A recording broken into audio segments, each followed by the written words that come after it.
Events begin to take place in the library, where the young man reads a strange book about magical rituals in which it is necessary to sacrifice one's own soul. The mysterious boy's name is Su Fu, and at the moment he is not in his home world. Previously, Su came from another world, from a planet known as Earth. It was really hard to believe, but he really was reborn in a completely different world. It was after his rebirth that he ended up in a city that resembled the modern era of Earth. However, almost everyone here had supernatural powers, and the city where he ended up was called Halley City. In this city, ordinary people, half-people, live side by side. Sometimes you can even meet real psionics. And since the soul of the main character is structured differently than that of these people, he himself does not have any supernatural abilities. Over the past 18 years, he has made countless efforts to change this, but he has achieved nothing. However, today he was still able to find a gold mine, the search for which took these 18 years. Suddenly, a mysterious girl approached the guy,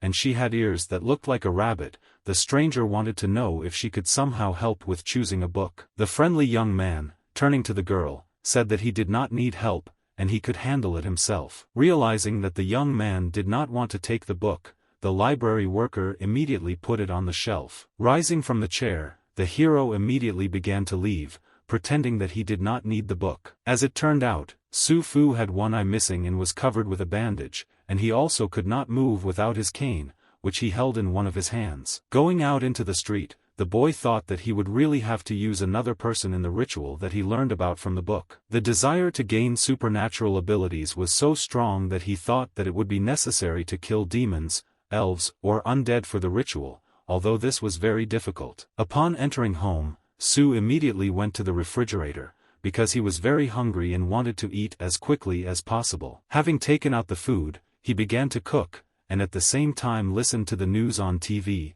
They said that it had now become known that the killer already had 3 victims. As the investigation showed, the killer had no conflicts with the murdered, and therefore he also had no reasons for the murders themselves. The news said that the police were actively looking for the criminal and they had already managed to get on his trail. One of the witnesses managed to describe his appearance.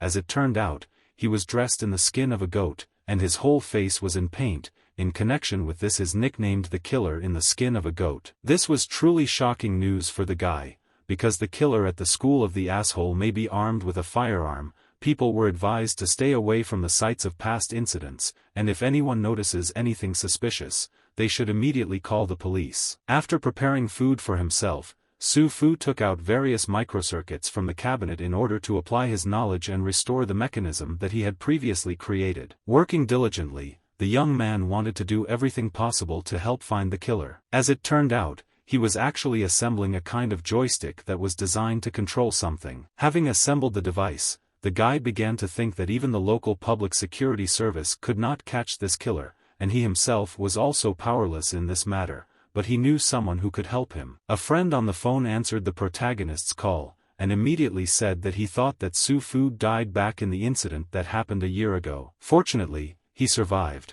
and also wanted to buy information from his comrade regarding the killer. It turned out that an acquaintance was indeed collecting information about this killer, but he was too bloodthirsty. This killer in the skin of a goat is calmly walking around the city, but not a single living witness to his crime has yet been found. However, the acquaintance was also sure that one person definitely knew something about it. Feeling a strong interest, the hero immediately decided to find out who the person was who knew something about the killer, but the comrade did not immediately want to talk about it, because Su Fu had been hiding for a whole year, and that same person made his debut among underground informants as once at this time. During the telephone conversation, the hero began to have doubts and thought that this person might be unreliable, but his friend assured him that at least the information he was selling was trustworthy, even despite the fact that there were not very good rumors about him. The bad rumors were that earlier old acquaintances had heard that this informant had betrayed his partner. After hearing the information about this informant,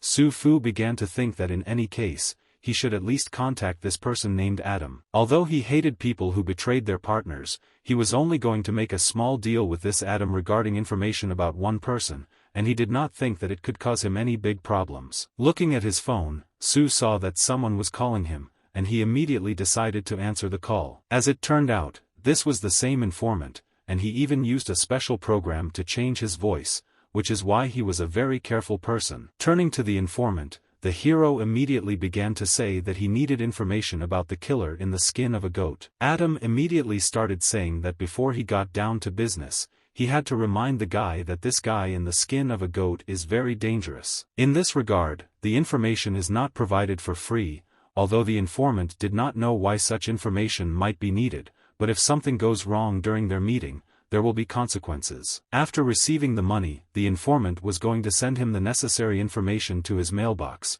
The time difference between sending the money and receiving the letter would not even be an hour. At the same time, Su Fu understood that this was indeed an informant worthy of recommendations from an acquaintance, because he had even sent documents from the Public Security Service. Not only did he send him information about the investigation into this case, he was even able to obtain a detailed psychological profile of this person and sort out true and false gossip about him. The email also contained information about his own investigation and the investigation into the killer, from this Adam himself. The hero was truly amazed that the informant was even too worried about the information about this serial killer. Some time later, events continued to occur in the seedy alley. A killer was walking along a dark alley with a little girl. She wanted to ask him what his name was, and the scoundrel replied that she could just call him an evil demon. The scoundrel even began to laugh and said that in any case she would no longer need this information, because she would only scream in pain and suffering. The schoolgirl, after listening to the stranger, began to think that he really loves to joke, and this is all fiction. In fact, someone behind was watching the killer and his victim, studying his behavior. These mysterious strangers were the main character. He had a mask on his face, and he was dressed in no way he usually dresses casually. Coming closer to the baby, the killer began to say that he was not really joking, because this had happened before. All this time, the girl saw only a cute little sheep, which was not far from her and was leading her somewhere. Suddenly, someone began to say that in ancient times, people were very fond of hunting sheep, and the killer immediately heard this. It turned out that these words were spoken by the main character. He also said that sheep are not very strong and fierce, and what to say about their intelligence, they could only flock together in a herd, hunt them without any problem. This is how hunters demonstrated their hunting techniques, which were later transformed into real hunting rituals. Over time, hunting techniques evolved into hunting witchcraft, which was used everywhere. Thanks to such witchcraft, hostile people and even animals themselves became victims of hunting witchcraft. At that same second, the young man dropped his cane to the floor, pretending that he had done it by accident. Having fallen to the floor, Su Fu began to pretend that he was very ill and needed help. The friendly girl immediately began to run to the man in order to help him, because she saw that he was very ill. But in fact, the main character did not need help at all. After all, in fact, in this way he wanted to attract the attention of the killer, who was carefully disguised. Having splashed sleeping pills directly into the girl's face, the hero wanted her not to see their fight, and how he would take revenge on the killer. The killer was extremely angry and literally distraught because the young man had interfered with his hunt. Su Fu longed to perform the ritual of blood sacrifice, and he told the scoundrel about this. The boy also mentioned that the villain is just right to become his victim. Laughing evilly, the killer could not believe it,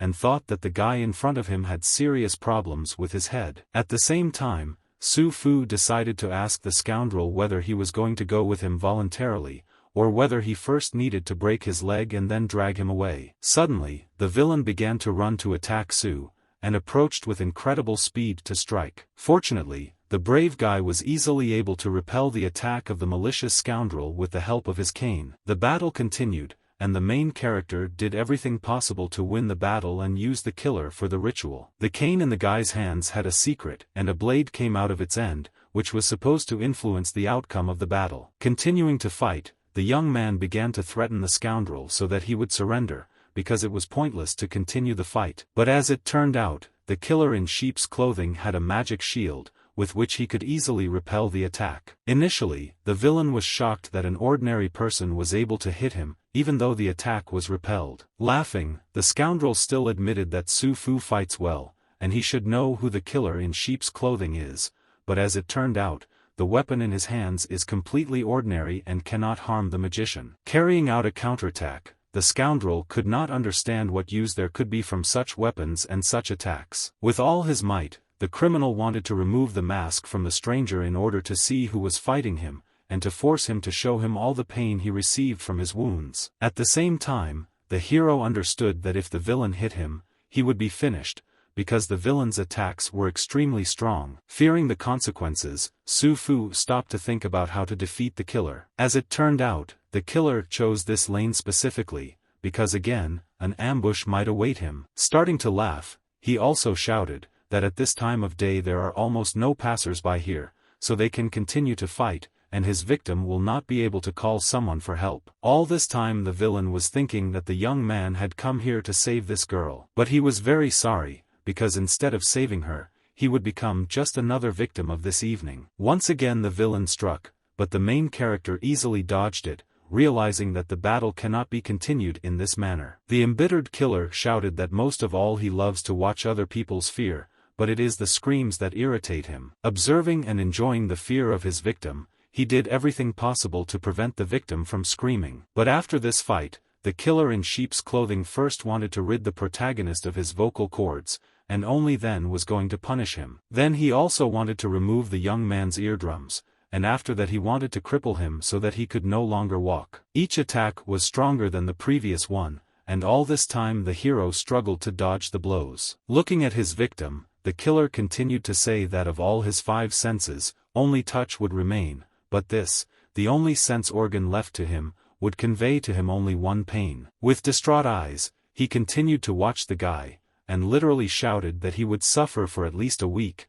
and during this week he would make him experience all possible and impossible types of pain, and only when he realized that dying was much better, rather than experience all this, he will send him straight to hell. Looking into the eyes of the killer, the hero decided to ask him if he really believed in it. This question extremely shocked the villain. Immediately after this there was a strong blow directly to the scoundrel's face, which is why he began to scream in pain. This attack was truly impressive in power because it caused the stranger to drop his weapon and it seemed as if he could no longer fight. Having hit the wall, he began to experience even greater pain, and screamed, although he understood that no one would hear him. Looking around, he couldn't understand what had happened to him and how it was even possible. In fact, his defense was truly incredible, and the hero was afraid that it was even formed with the help of supernatural energy, and perhaps it was something like a real armor, but Su Fu was able to see its flaw. The flaw was that if the killer uses energy to speed up,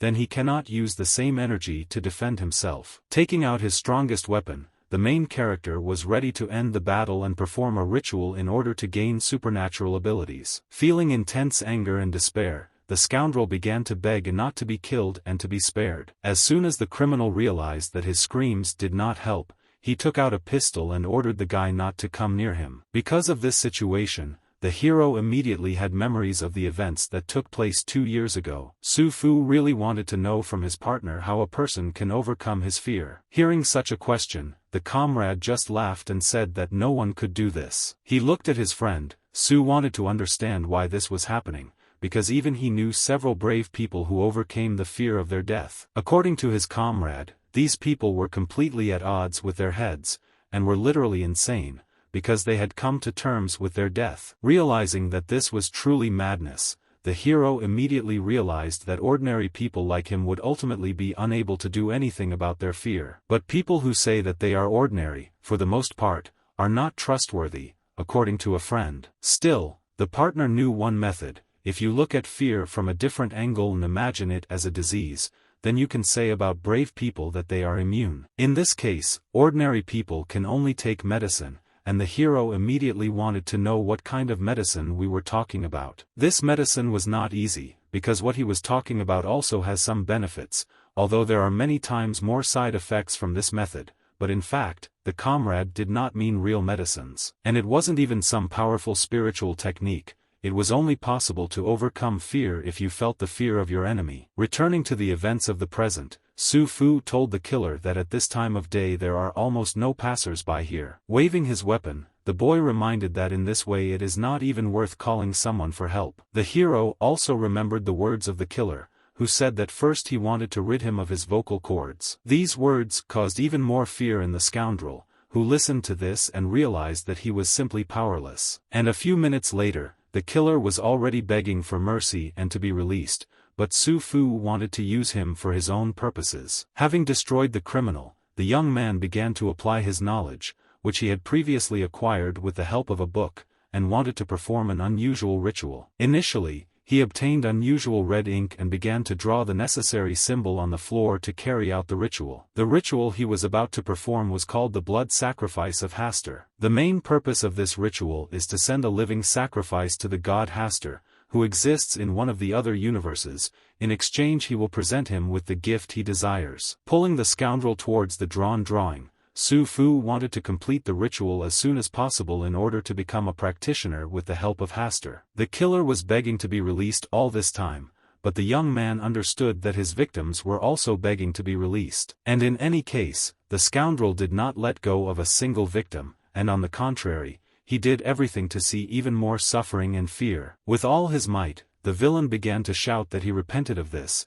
and truly repented, because of which he could do anything that Su Fu wished. Looking at him, the main character understood that he did not want to see despair. After all, it was this scoundrel who loved more than anything else when others lose their minds from fear, and they have only one path with him, because now it is the killer's turn to suffer. It is today that the criminal will answer for all his cries and pleas, and then, after the ritual, they will be able to get along well together. Having begun the ritual, Su Fu invoked an invisible deity in order to sacrifice the murderer and gain supernatural abilities. The criminal began to scream with all his might, because he was experiencing incredible pain from performing the ritual. As soon as the ritual was completed, the villain immediately stopped screaming, as if he could no longer do it. Looking at the sheet with the spell, the hero could not understand what was wrong. It seemed to him that he had made a mistake somewhere during the ritual. Suddenly, the criminal began to laugh with all his might, as if someone had made him laugh very hard by telling a joke. Not understanding what was happening,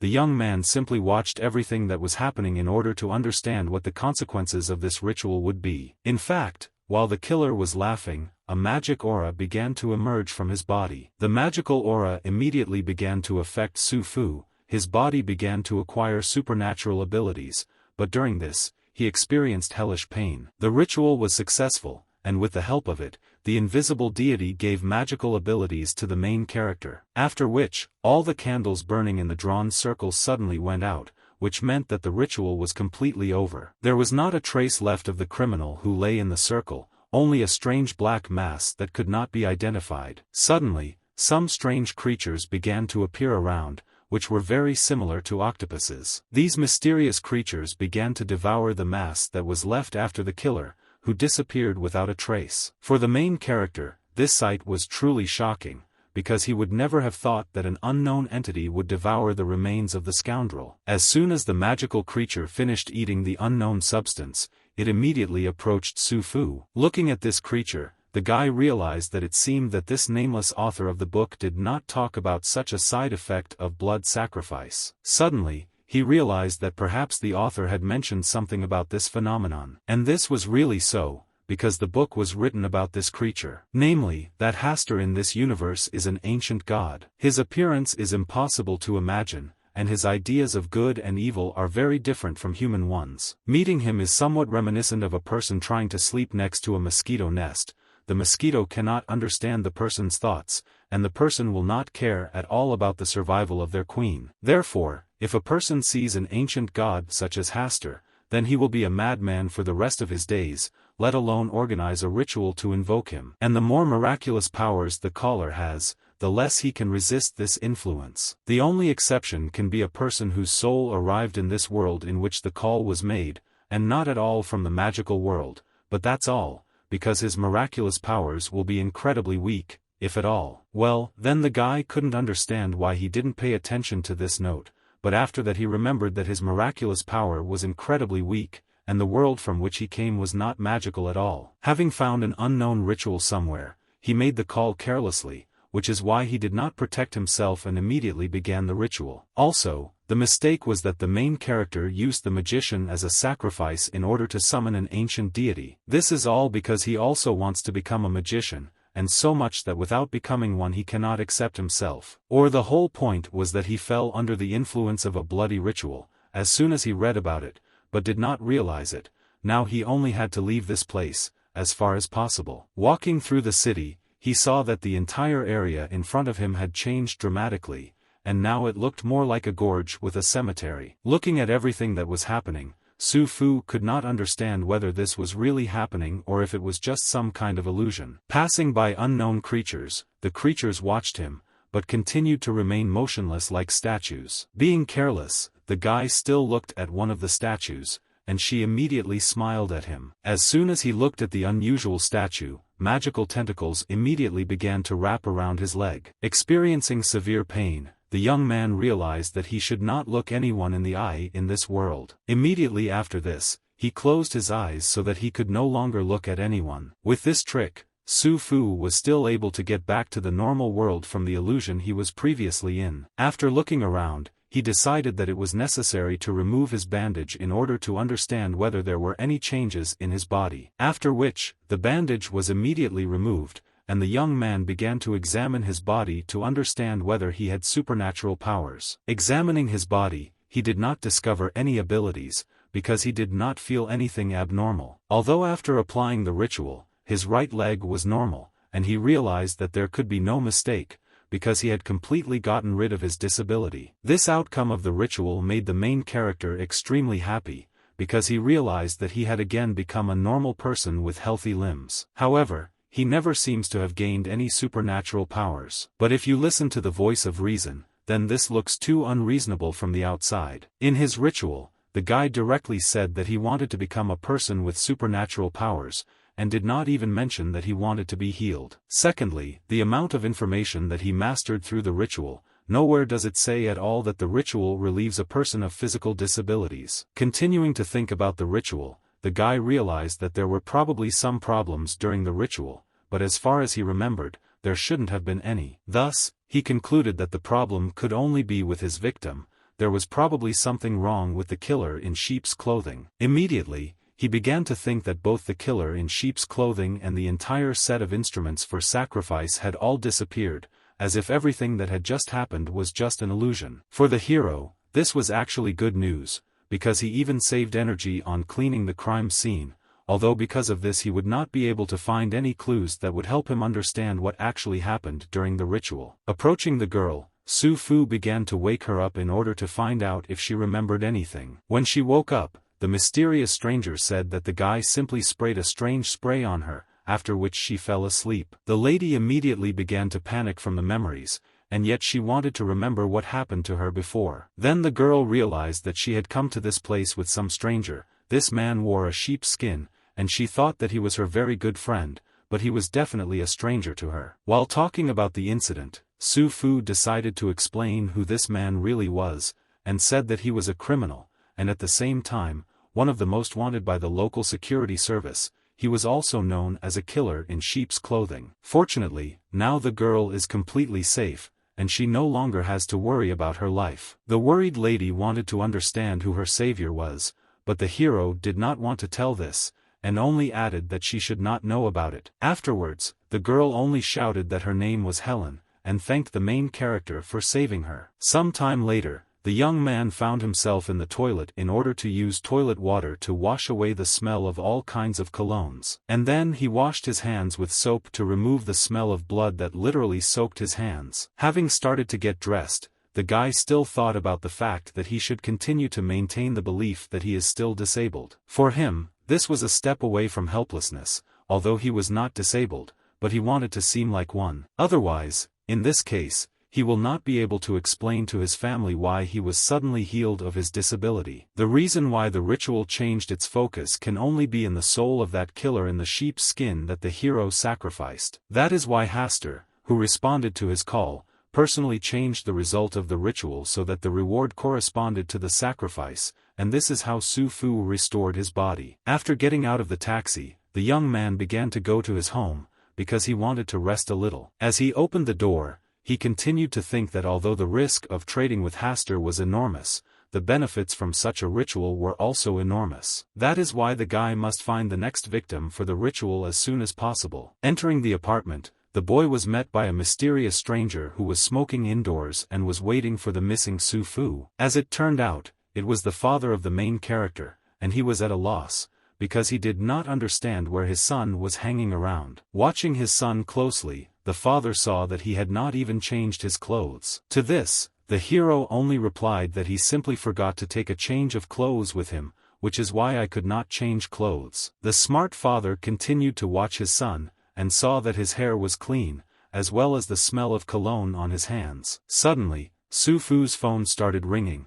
although it was already very late. At this time, his comrade named Adam called, and in any case, the guy could not answer the call in the presence of his father, who, in addition to being a police officer, also has supernatural powers. Watching his son, the father immediately noticed that he had rejected the call. Su Fu began to make excuses that it was just another spam. But in this case, the experienced police officer wanted to know how his son realized that it was spam. Confused by this question, the young man replied that now all calls have certain tags, so it is easy for mobile phone users to understand. This answer to the question satisfied my father, and he immediately said that he urgently needed to go to the department. The son immediately decided to find out why his father needed to work at such a time, and why he even returned home in this case. In fact, the man just thought that his son might be lonely. The father understood that he was not a very good father, because he was constantly missing in management, which is why he rarely took care of him and Xiao Ji. And if he had spent more time with them, then, most likely,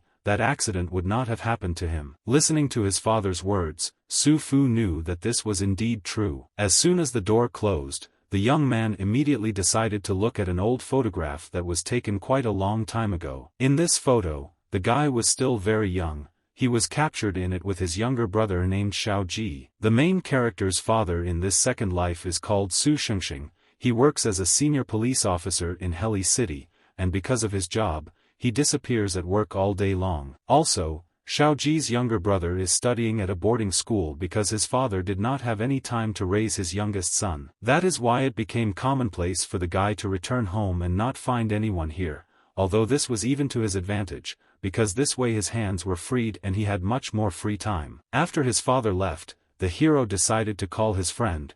As it turned out, Adam called in order to find out if he had gotten close to the maniac in sheep's clothing. Angry at this question, the guy shouted that Adam might not hear anything from him at all if he continued to try to set him up, but his comrade began to say that he was wrong. If the hero really wants to kill the murderer in sheep's clothing, then you need to wait a little with this. Still, Su Fu wanted to omit his relationship with this killer in sheep's clothing, and just wanted to assume that he had already killed him, and then asked Adam if this would cause him any trouble. In fact, the comrade did not want the hero to kill this killer, because he was eager to ask him one question. The comrade really wanted this killer to remain alive in order to ask him one question. If the hero is ready to temporarily switch to another target, then he is ready to provide him with information about it in order to smooth out this misunderstanding. After listening to his friend, the boy wanted to know what he wanted to ask him, but Adam answered absolutely nothing. In this case, the hero was forced to upset him,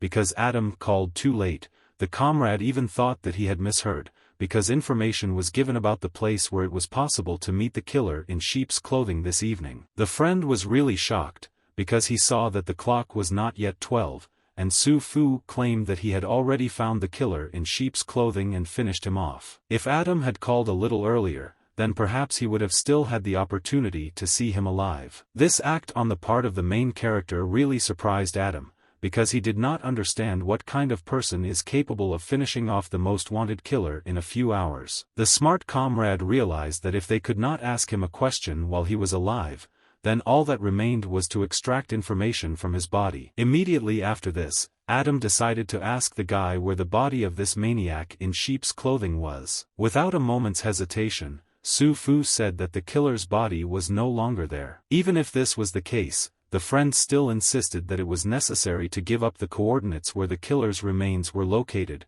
even if they were lowered into the river. Continuing to communicate with Adam, the hero realized that he was either a psychic, or familiar with psychics, or he had access to some kind of medical technology that could extract information. To be precise, this killer in sheep's clothing was thrown out of this universe by him along with his soul and flesh, where he became a snack for the gods of different universes. Suddenly, Adam said that he had a place where they could meet to get acquainted in person tomorrow evening. The client who needed this information would also be there. Fearing the consequences of such a meeting, the hero immediately decided to find out who his client was and why he should meet him at all. It turned out that his friend's client was investigating the activities of a local mysterious organization, and, frankly, he does not know who he really is, nor does he know information about the origin of this organization. Even Adam himself has certain interests about this organization, which is why he took up this matter. And just half an hour ago, this client called him and said that this killer in sheep's clothing was actually the owner of an illegal car repair shop.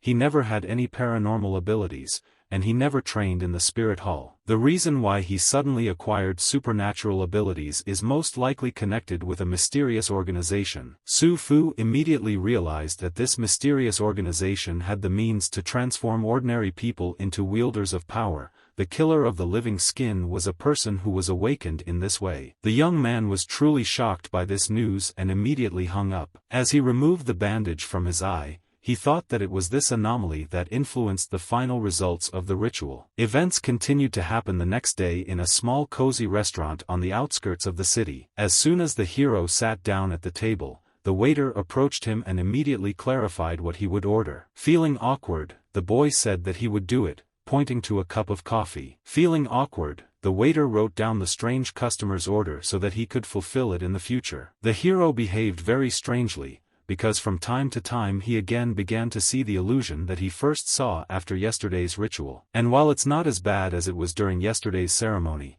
at least he didn't start confusing a telephone pole with a man or anything like that. But this has already greatly affected his daily life, because this morning at the vegetable market he wanted the stall owner to cut up an incomprehensible alien creature and sell it to him, but for some time the guy did not know how to express himself correctly. Fortunately, the stall owner was sympathetic to him, and when he saw where Su Fu was pointing his finger, the seller simply asked if he wanted to buy it. After that, the guy used this shopping method again, so he recently bought some yellow plant rhizomes, and dark brown umbrella-like ingredients, and white flower-like ingredients. As soon as the young man returned home, these strange acquisitions turned out to be simple chicken, ginger, champignons and porcini mushrooms. Right now, Su Fu could only hope that this side effect would be temporary and the day it would pass would come as soon as possible. A few seconds later, the main character's phone number was called by Adam, who wanted to notify that he had already arrived. The young man immediately said that he was also in the restaurant and was ready to meet. The protagonist's surprise knew no bounds, because he saw that Adam was actually a girl. The stranger immediately asked the waiter to bring her a cup of tea with milk. Sitting down at the table, the girl immediately assumed that Su Fu could not have expected this. In fact, whether in a regular job or while working in the black market, especially when it comes to the black market, men treat women disrespectfully. As soon as the hero heard this, he immediately realized that this is why the stranger uses the name Adam. The mysterious girl also used a device to change her voice to make it sound like a man's. This was indeed unusual for the guy, but he treated the girl with caution, because even if she is actually sitting in front of him now, it is not a fact that this is her real identity. Suddenly, a strange stranger with red hair and a mask on his face began to approach the couple. The stranger immediately sat down at the table with the couple who were already waiting for him. The girl explained that this guy's name is Hasegawa. This is exactly the client she was talking about earlier, and he also has paranormal powers. Hearing this name, Su Fu immediately knew that a person named Hasegawa was highly likely to be the one who invested in the housing during the construction phase. In this case, the main character also decided not to introduce himself by his real name, and said that his name was Haster Lovecraft. The stranger also introduced herself that her name was Miss Sunny Shangri-La. For everyone, these pseudonyms were truly unusual, and they understood that everyone did not give their real name. Watching the hero closely, Hasegawa immediately asked him if he really killed that maniac in sheep's clothing. Having started to drink coffee, the guy answered without hesitation that this was indeed the case. This really confused Hasegawa because he couldn't understand how this was possible because the guy in front of him wasn't one of them. Smiling, the boy said that there are many ways to kill people like him. For example, if Adam wanted to kill him, she would simply add poison to the drink. Hasegawa, in turn, knew that Adam had no motives for killing him, and people like them do not die from poisons. Haster Lovecraft said that a person who wants to kill you, if he, of course, has serious intentions, will never let him understand that he has a motive to eliminate someone. Moreover, against such Hasegawa with supernatural abilities, ordinary poisons are ineffective. This answer interested the stranger even more, and he wanted to understand how the maniac in sheep's clothing was killed, and what methods of murder were used, as well as where his body was located. Haster Lovecraft realized that this could be a setup, and before they got to that, he first wanted to hear who this mysterious organization was that they wanted to find out more information about. And also, the main character was interested in what the organization had to do with the killer in sheep's clothing. These words began to anger Hasegawa, and he demanded that the protagonist answer his question first. The guy clearly didn't like this, and he began to argue, saying that he had already answered his question, and now it was his turn to answer. Becoming even angrier, Hasegawa shouted that he just wanted the guy to know that there was always an option to change the way he asked the question, and it would be much more effective. Looking at this idiot, the hero understood that his way of conducting negotiations was directly saturated with the black market and underground organizations. If you take a step back in a dialogue like this, it is only a direct way to transfer the initiative of the conversation into his hands. Despite the fact that their dialogue is more like an eye for an eye, the hero has the feeling that he is lowering his IQ to his level. Smiling, Haster Lovecraft asked why Hasegawa was still trying to use words to explain something instead of taking action. Getting up, the scoundrel began to say that it seemed that killing a maniac in sheep's clothing, who had undergone his awakening only thanks to some drugs, had given him the wrong idea about people with power. By using his magical abilities, Hasegawa wanted to help him get rid of these misconceptions now. This behavior alarmed Sunny Shangri-La, and she shouted at the boys to wait and not fight each other. But as soon as the impudent man extended his hand, the main character immediately stopped him. After which, using his natural strength,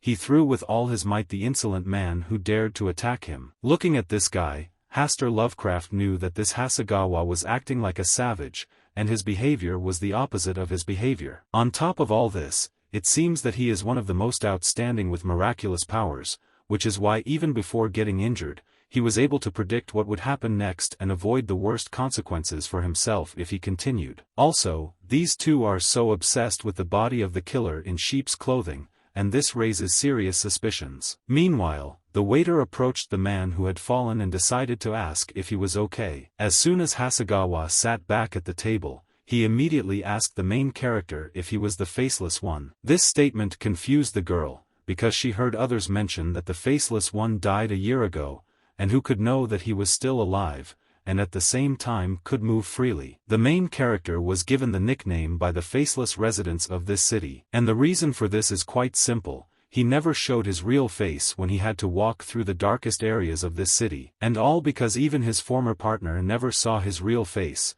which is why he was faceless. But that's not all. For a long time no one could even guess that the hero was not showing his real face. However, after he was betrayed by his former partner, everyone found out that he was actually a hero and did not show his real face, which is why they began to call him Faceless. Once upon a time, many people tried to kill him in every possible way, but in the end, it all turned out to be useless. And as those present here could see, it was too naive to believe that just a few people with paranormal abilities could send him to the next world. Hasegawa immediately objected and exclaimed that the main character must understand that any loud statement has its limit. Looking at this guy, the young man realized that he was really difficult, since he decided to object. In truth, Su Fu also thought his statements were too loud, and because of this, he even felt his face burning. But since he plunged headlong into the affairs of the underground world, he woke up from this obsession. People in this underground world can only be described as inhumane.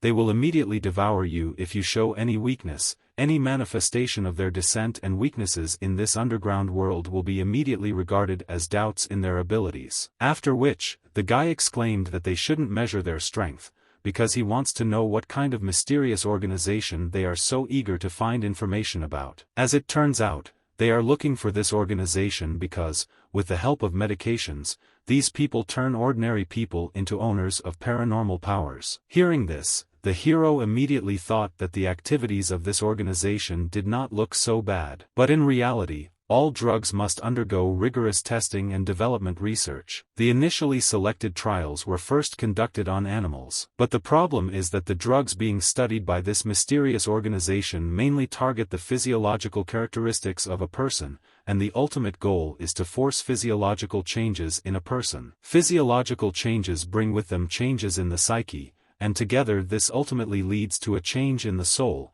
which in turn causes awakening. Therefore, this drug cannot be tested on animals, it can only be directly tested on humans, which is exactly what the young man suggested. His guess was indeed correct, and he understood what he heard correctly, because this is not a completely ethical technology, so they naturally cannot openly recruit volunteers. The volunteers themselves, who appeared, were not very willing to get involved with something like that, so they decided to enter the black market, and all in order to acquire experimental mice from slave traders. However, Adam decided to tell that even if these are just experimental mice, there are special requirements for them. These same mice must have an outstanding talent for possessing paranormal powers. The hero was immediately interested in why this was so important. As it turns out, at the moment their cure is only half completed, because of this only people with outstanding talent for the paranormal can be awakened. But even so, there are huge risks and an incredible number of side effects that simply cannot be ignored. All in order to ultimately create a safe product that will allow even people with less predisposition to have psychic abilities to undergo awakening.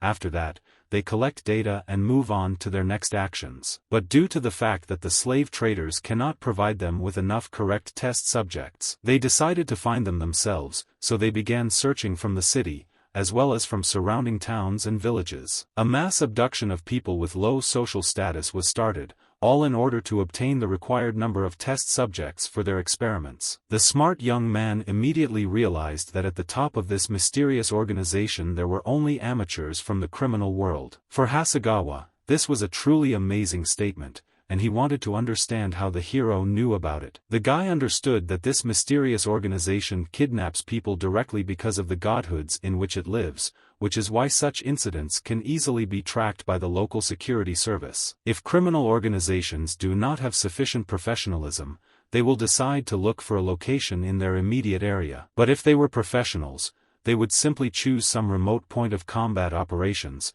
After all, if a couple of people disappeared in such a place, no one would even scratch themselves because of it. Sunny Shangri-La immediately exclaimed that this was indeed the case. However, this organization is engaged in research projects, which is why it must consist of smart people, even though the bosses making the decisions initially made a mistake due to their lack of professionalism. They quickly discovered it, and just as quickly came up with a plan to avoid the attention of local security. Using the method of deduction, Haster Lovecraft realized that this resulted in a murderer in sheep's clothing, who was the scapegoat. A mysterious organization found a killer in sheep's clothing and deliberately gave him a half-finished drug to look at his paranormal powers. This drug causes the awakening of supernatural forces, which is fundamentally different from a normal awakening. This awakening is achieved at the cost of burning the soul, and can also cause significant psychological changes in the person taking this drug. The killer in sheep's clothing originally had a penchant for committing crimes,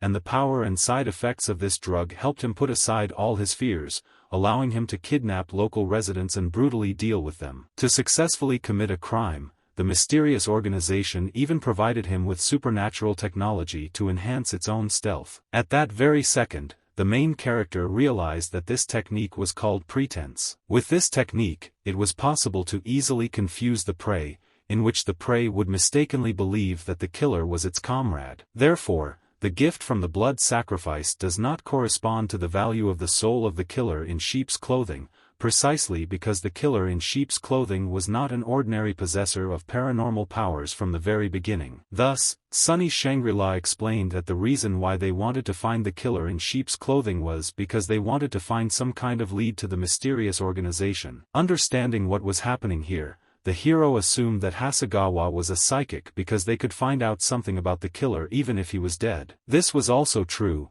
They now have most of the information precisely because of Hasegawa's vision ability. Having learned this, Haster Lovecraft still wanted to understand what their motives were, and why they needed to find this mysterious organization. This question began to anger Hasegawa, because he knew that they agreed to ask one question at a time. The main character immediately looked into the eyes of his offender in order to pacify him. Feeling Haster Lovecraft's gaze on him, Hasegawa felt very awkward and fell silent abruptly. Immediately after this, the hero decided to ask the fifth question: why they were pursuing the mysterious organization. In fact, the girl's motive was very simple. In the course of her daily work of setting up networks and collecting information, she accidentally entered the territory of a mysterious organization. However, they did not want anyone to know about their existence. Therefore, people from the organization immediately set out to finish off sunny Shangri-La. Hasegawa also decided to tell that when Adam was pursued by assassins,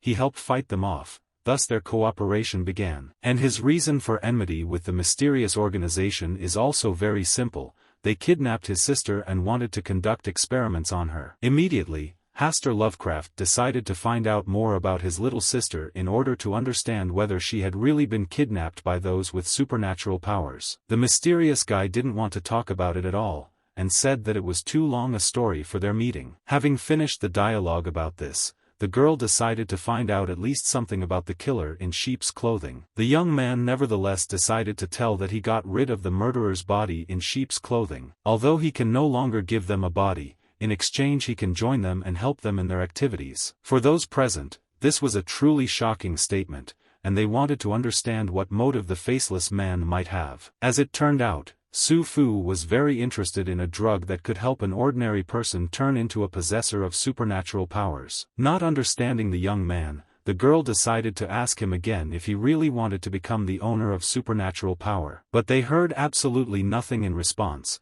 because the hero said that it would take him too long to talk about it. And yet, Adam understood that this drug was only half ready. The side effects from it would be very huge. Su Fu understood that there was also a possibility that they had now finalized the drug to its full readiness. Some time later, events continued to take place in the busy city. Walking between people, the young man thought that at the previous meeting, Adam and Hasegawa, due to the fact that he was faceless, reluctantly agreed to temporarily cooperate with him. But these two were very suspicious, not counting the possessor of supernatural powers and psychic Hasegawa. Adam looked like a very weak person, which is why she is more dangerous and needs to be watched out for. This girl provoked many gangs to fight against each other. It is also impossible to ignore the fact that all the people with whom she collaborated are soon overtaken by misfortune. And during the time when he bought information from her about the killer in sheep's clothing, it can be said that she still does not know about the connection between the mysterious organization and the killer. This girl just sells a large amount of various information. According to the protagonist's experience, if she had started to closely monitor the killer in sheep's clothing in advance, then everything would have gone wrong. In this regard, the young man did not understand why she still had not left the building, and did she really notice that he was watching her. Because of this, the guy assumed that the girl ran away from the window in the women's restroom. Some time later, a girl came out who had a different hair color, as well as ears on her head. Looking at this girl, the young man realized that perhaps if she had changed her clothes, no one else would have noticed her. But Su Fu is a skilled camouflage artist and a highly trained martial artist. By height and weight, length of arms and legs, by gait, by breathing rate, the hero could definitely distinguish Adam from other girls. As soon as Adam left, the hero decided to call someone to find out information about the girl. The old comrade immediately thought that the main character wanted to kill someone, but in fact, he just wanted to find out information about one person. Due to the fact that they really had known each other for a very long time, his friend agreed to help him, but even siblings must pay for the work done, so payment cannot be delayed. The young man nevertheless repeated that he was misunderstood, and he would like to find out information about a mysterious man named Adam. Some time later, night fell and the main character returned to his apartment. While preparing food in the kitchen, his father called him and informed him that there was a lot of work at the bureau today and he would not be back for dinner. Although the guy has already decided that he will investigate the mysterious organization together with Adam and Hasegawa. But if there are no clues, then there is no point in putting in a lot of effort. The only clue to the killer in sheep's clothing had already been destroyed, and the body had been thrown out of this world. A new lead by itself cannot fall from the sky, so the main character thought about what he would do if he were Adam or Hasegawa. Continuing to reflect, Su Fu thought about where he would begin his search. Given that they don't know each other well enough to trust each other, they certainly won't give up on tracking down the killer in sheep's clothing. And whether it's information provider Adam or psychic Hasegawa, they're both pros at gathering information. Once they find the protagonist instead of the sacrifice, there is a high chance that they will be affected by the untold power of distortion. After which, the main character decided to stop his new comrades and was going to call Adam, but the girl did it first. As it turned out, she called to notify Su-fu that Hasegawa had gone crazy. Some time later, events continued to occur in the hospital, where the young man and the girl approached the ward where Hasegawa was. The couple was truly dumbfounded by the sight they had just seen. In front of them was a distraught Hasegawa, who was very angry at the whole world and did not want to communicate with the nurse. Out of anger, the angry owner of supernatural power began to scream with all his might. This scream greatly frightened the medical staff, and they immediately began to run out of the room. The girl was very upset by this outcome of events, because she saw that their partner no longer wanted to make contact. The hero understood what was happening and said that he warned them not to look for the murderer's body in sheep's clothing. Hearing this, the girl just smiled and exclaimed that this is a long story, and she does not want to tell why they continued their search. Entering the office, Adam immediately greeted her partner, saying that it was her. But Hasegawa did not react at all, but only screamed, experiencing intense anger, and madness. As soon as Su-fu entered the room, Hasegawa immediately hid behind the bed. The partner experienced very strong fear, and constantly watched the young man who stood behind the girl. Adam immediately realized that the problem here was precisely the main character, and Hasegawa was afraid of him. Looking at this crazy guy, Su-fu immediately realized that he probably saw something when he was looking for the killer's body, saw something he shouldn't have seen, and also saw the face of the main culprit, that is, his face. The alarmed girl immediately noticed that Hasegawa was afraid of Su-fu and told him about it, but the guy only replied that he was always afraid of him. The guy continued to insist that he was right, because he had previously said to stop searching for the body of the killer in sheep's clothing,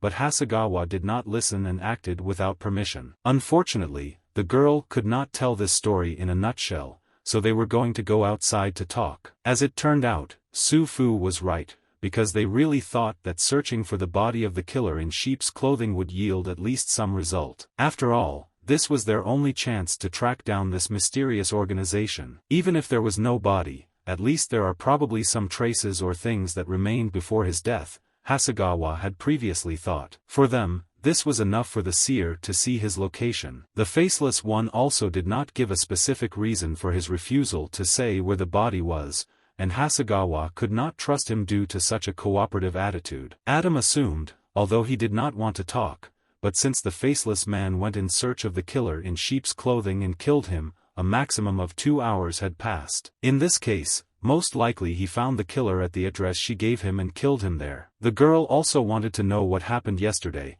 when Hasegawa and the faceless man stood opposite each other, because he had a strange expression on his face, as if he felt something. To this question, Hasegawa said that the faceless man was a very frightening person, and he felt that he could read all his movements. At this moment, when Hasegawa was about to teach him a lesson, he thought he saw a picture of his outstretched leg being broken, and no matter what he did at that moment, he would inevitably still have received serious injuries. All this time, the girl understood that he had heightened intuition, and yet the faceless could read all his future actions. The guy's intuition was enough to read his opponent's next move, but he seems to be someone who has a wealth of combat experience, to the point that he can even read his opponent's next move. Thus, Hasegawa had absolutely no advantage against the protagonist. Together, they immediately realized that the faceless man was even scarier than they thought. It turned out that Hasegawa felt that in the presence of the main character, it was as if the air was rarefied, as if the space surrounding him was yes, and he dissolved in it. He must be very good at martial arts, so he disguises his presence accordingly, and he is also an ordinary person who does not have supernatural strength. From the point of view of intuitive perception, his sense of presence is very far from the owner of supernatural power, so he is easy to miss. Adam knew that among the holders of supernatural power he killed, there were many whom he killed with his skill, but there was not a single glimmer of supernatural power in him. Although there are many suspicions regarding the Faceless One, if he were hostile to them, then the girl was sure that they would be dead by now, given his strength. As for the body of the killer in sheep's clothing, if the Faceless One wanted to deceive them, he would not have said something so unprovable and unconvincing. Bazliki also could not expose himself to someone who was not trustworthy, and according to the analysis carried out, perhaps it really was not worth looking for the killer's body. Still, Adam decided that she was going to look for the body, so she asked to be allowed to investigate alone, because she had evidence of separation with her, and she would not easily find herself in a difficult situation. Suddenly, Hasegawa exclaimed that he would still go with her, and in case of an emergency, she should stay 500 m away. But as soon as the partner exclaimed this, a cloudiness immediately appeared in his eyes, and the dark aura began to overcome him. Hasegawa suffered from mental confusion and fell to the ground, after which he could not move normally and only convulsed. Seeing this, the girl immediately began to panic, because she did not understand what was happening to her partner. At the same time, Hasegawa seemed to be absorbed by dark entities that were trying to strangle him. I continue to scream in pain. He tried to get out of this trap, but he couldn't, because in fact, all this was happening only in his head. Many monsters stood around him, although in reality this did not happen, but was only in his imagination. The hellish creatures were performing some unknown ritual, because one of the creatures had a magic book and was reciting some unknown spell. As soon as the spell was cast, Hasegawa immediately lost his mind, his pupils turned white, and he began to tremble in fear. The hero was immediately interested in how far away the street was where Hasegawa went crazy and fainted. In fact, this street was 5 km from where they were heading. The partner also remembered how the faceless man spoke about the special treatment he gave to the killer in sheep's clothing. Probably, in this case, everything that remains in the bag has too powerful an influence from processing. Thus,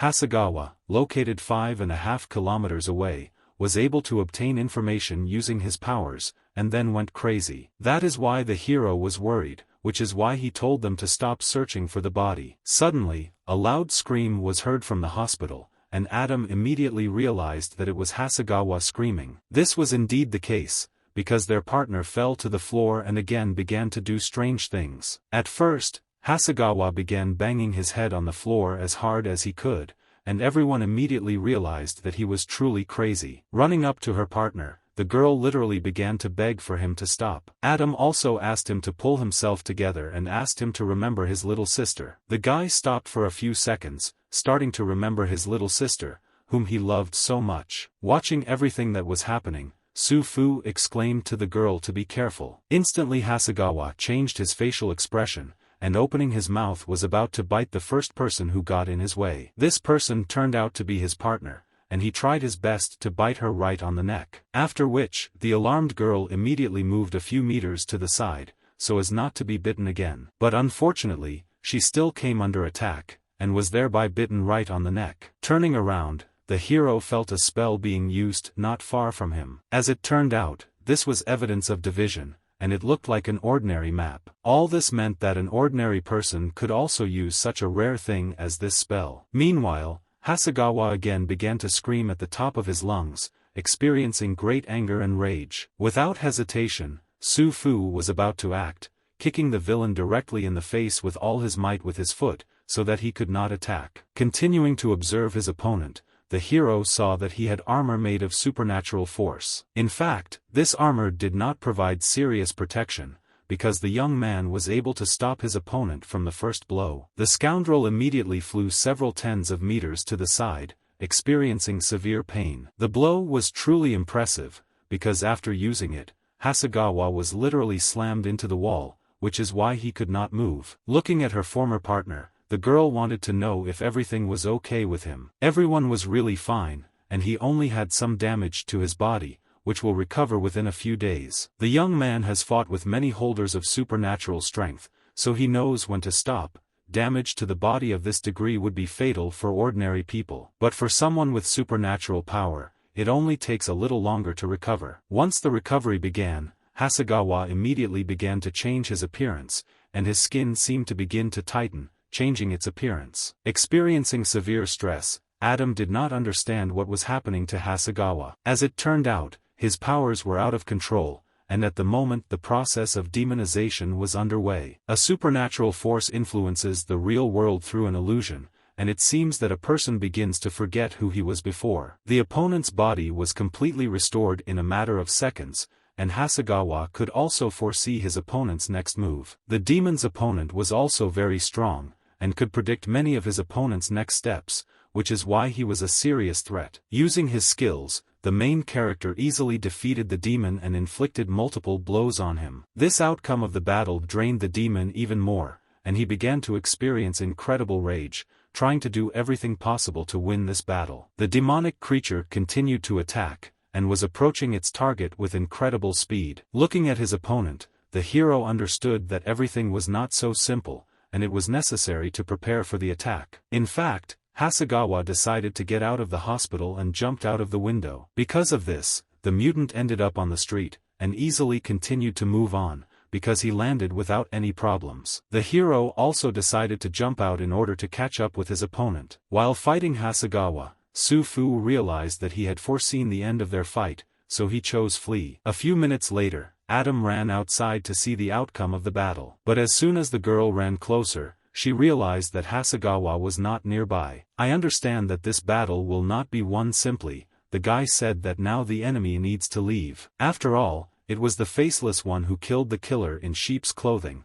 Hasegawa's madness also seems to be connected with the main character. Although he was the one who offered to join them and help investigate the mysterious organization, in the end, he refused to help them. Laughing, the girl exclaimed that the faceless man in this way was really like a secret spy of a mysterious organization who had infiltrated their ranks. Still, Adam understood that this was just a joke and asked the young man not to worry, because she always believed in her decisions. Their gazes met and the girl exclaimed that she believed the faceless man had good intentions and was their accomplice. In turn, the guy said that he hopes that one day she will not regret her decision. And now they need to think carefully and draw up a plan for the next actions in order to return Hasegawa to his former life. But unfortunately, at the moment there was no plan, and now they can only begin with the information gathering stage. Looking at his partner, the hero decided to ask if he could help somehow. Adam didn't need help, because she thought that her partner was hinting to her that she couldn't do it. Meanwhile, the hospital staff began to run towards the people who had committed a pogrom in the hospital ward. Fortunately, there was a car nearby and the girl knew how to drive, which is why they immediately realized that they needed to leave here. Thus, they stole a medical vehicle in order to get out of this place as quickly as possible. Leaving the crime scene, and there she still wanted to find out what was the reason for the demonization of Hasegawa, because she did not understand it at all. The hero decided to explain that every possessor of supernatural power, when using power, relies on what the mind sees, or perhaps think of it as imagination. And if Su-fu was a psychic who manipulated gravity, using his powers to attack her, then he would have seen in his mind how she was constantly swaying under the influence of gravity. In fact, the girl knew this, but she still did not understand what a terrible thing Hasegawa saw, that he had already turned into a demon. It was like he was watching a movie and asking people to keep their mouths shut so they wouldn't spoil it. But, in the end, it was necessary to somehow deal with the so-called residual phenomenon in order to save the rest of the owners of supernatural power from demonization. For the young man it was quite simple, because he was going to perform one simple ritual of isolating space, and wanted to enclose this residual phenomenon in a narrow space. He also understood that if the girl wanted to find out everything about the killer, then there was a piece of a very smelly substance nearby. Such a proposal was very disgusting for the girl, and she immediately understood what exactly the faceless man meant when he spoke about a strange piece of substance, and there was no need to change this word to something more tactful, such as substance. At the same time, a notification from a friend arrived on the protagonist's mobile phone. Information about the underground informant Adam was sent to him. Without a moment's hesitation, Su-fu decided to look at the data that was sent to his comrades. This was indeed information about this girl. Her real name was Chloe DiCaprio. Her true occupation was that she works in the editorial office of the best-selling newspaper in Haley City, and is a professional reporter. A short biography was also sent. This girl was an excellent journalist at a local prestigious university. At the beginning of her career she became an entertainment journalist due to her own merits and family experience, and is currently collecting all the information regarding the killer in sheep's clothing. With interest, the girl decided to ask what Su-fu was looking at so carefully on her phone. In any case, The hero had no intention of answering her question and asked her to continue driving because they were almost there. Soon they arrived at the place where there was a fight between the main character and the killer in sheep's clothing. Chloe DiCaprio immediately had a strange feeling, and she was surprised that the young man did not feel it. As it turned out, his sense of perception of power was much slower than that of an ordinary person. The lady herself had the feeling that it seemed that if he was not careful, he would feel as if he had been pushed into the lake. Looking at Adam, Su-fu asked her to go back to the car to wait for him. The brave girl decided not to listen to the young man's advice and said that she would go with him. Walking through the gateway, the hero talked about how a murderer in sheep's clothing was killed here. Turning around, the guy saw the girl gradually entering some strange portal, which was located very nearby. The alarmed young man immediately pushed her away so that she would not fall into an unknown portal. Touching the wall, the hero realized that it was probably not real. At first glance, it was difficult to understand what was the matter, and why the wall was a portal to an unknown destination. Looking at the girl, Su-fu discovered that her sneaker was smeared with some unknown substance. Having asked the girl not to move, he instantly took off her sneakers and threw them away so that she would not be absorbed by an unknown substance. The substance absorbed all the sneakers that had previously been worn on Chloe DiCaprio's feet. All this time,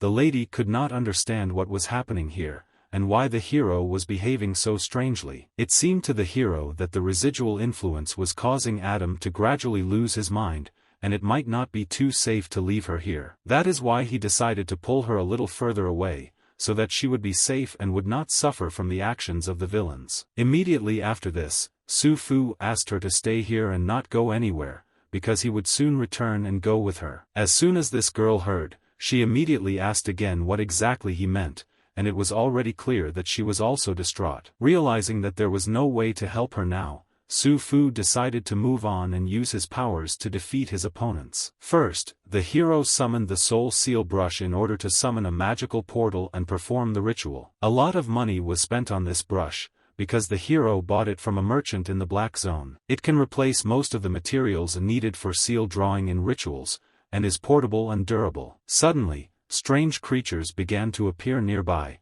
which were getting closer and closer to the main character with every second. This caused great concern for the young man, because he did not expect that someone would approach him so unexpectedly. Many ghosts were in the air, due to the ritual that had been started, due to the seal that the main character had drawn. Breathing a sigh of relief, Su-fu realized that he was finally finished and hoped that the ritual would work. At the same time, the partner came to her senses and was very surprised that there were no shoes on her feet. I turned to the hero. She wanted to know what happened and why she was on the floor without shoes. Fortunately, the ritual was carried out successfully. Her mind became clouded due to the local atmosphere, and only now she came to her senses. Some time later, the girl began to realize that in this way she almost walked into the wall at the end of the alley. Taking pity on the injured girl, Su-fu offered to give her his shoes. The girl was simply shocked by this behavior, because she understood that it would be inconvenient for the guy to move without shoes. Realizing that the girl did not really want to take his shoes,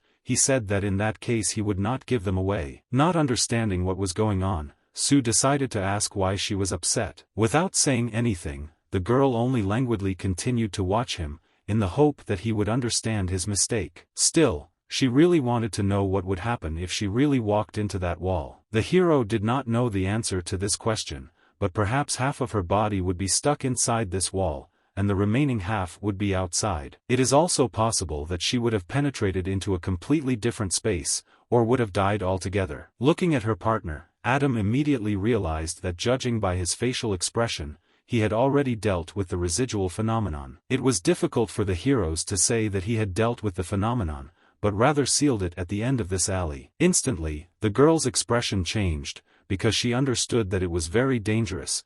If someone climbed there, he would find himself under the influence of dark magic. Without hesitation, the young man admitted that this was indeed the case. Therefore, they need to start the second part of the work as soon as possible. Having opened the truck, Su-fu was about to act. After all, he had already prepared a plan on how to avoid the death of other people. Because with the help of scrap materials that were in the truck, he was going to build a wall in order to isolate the magical seals he had made. A few minutes later, they changed clothes and began to build a wall, and the girl was unhappy that this was the method they would have to fix everything. In fact, if you just want to prevent ordinary people from entering this alley, then the hero could really spend a little time and perform one small ritual around the entrance, in which a person who entered here would immediately feel unpleasant and would stay away from here. But in this world there are always people who, having seen something strange and unpleasant, on the contrary, will approach it. In addition, some people are also psychics who will immediately understand from the first time that some kind of ritual prevails here, and succumbing to curiosity,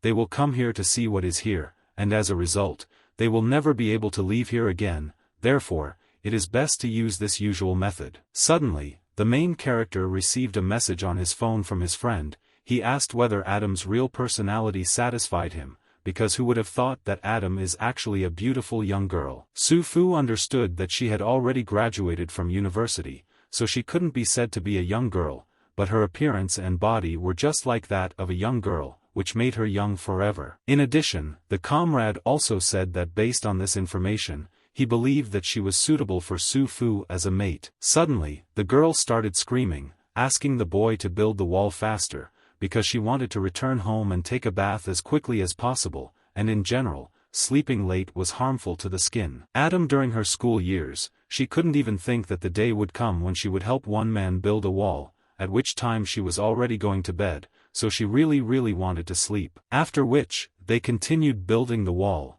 because the day was hard, and each of them wanted to rest. After some time, the wall was ready, and absolutely all the bricks were used. Tired of hard work, Su-fu and his partner were very pleased that the wall turned out really well. Suddenly, nearby, the hero noticed that something very strange was in the box. It was some kind of invisible creature that only he could see, and it was approaching the lady. A huge phantom approached the girl and tried to literally eat her, but she didn't see him at all and asked if she should drive the car. The guy immediately began to panic, because he thought that this was all really happening. In fact, it was just an illusion, and it seemed to him that it was really happening. As soon as they started to leave this damned place, the girl exclaimed that today she felt like a slave, because she drove a car and also built a wall. The next morning, events continued to happen at the main character's house, where he prepared himself a delicious breakfast. While reading the news, Su-fu saw that it was announced that today before dawn in the eastern region,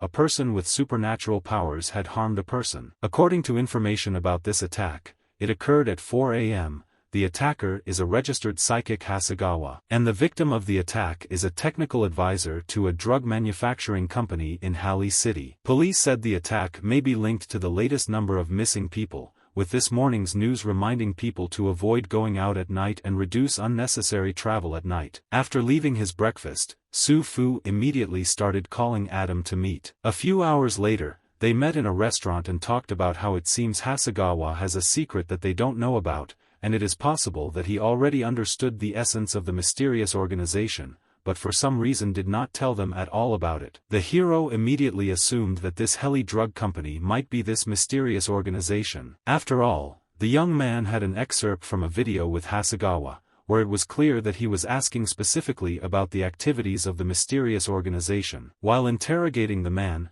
Hasegawa wanted to know how many people were harmed by their drugs and who gave him the recipe for their production. After seeing the video, the girl immediately realized that if the mysterious organization really was this company, then the investigation would be a little easier. Considering the nonsense from Hasegawa, my partner would like to know who was behind all this, and why they need to turn people into superhumans. Unexpectedly, the girl began to take out an unknown envelope, and said that if Su-fu really thought so, then he first needed to look at the contents of the envelope. It turned out that the envelope contained a dossier on Naoto Inoue. He was 23 years old. Naoto's father is the chairman of the board of directors of the drug manufacturer in the city of Heli, and his mother, whose maiden name was Suzuki, is now known as Mitsuka Inoue. 5 years ago, as a result of an accident, she fell into a vegetative state and still hasn't woken up, and this guy is one of the best students of the Faculty of Finance at Hadi University.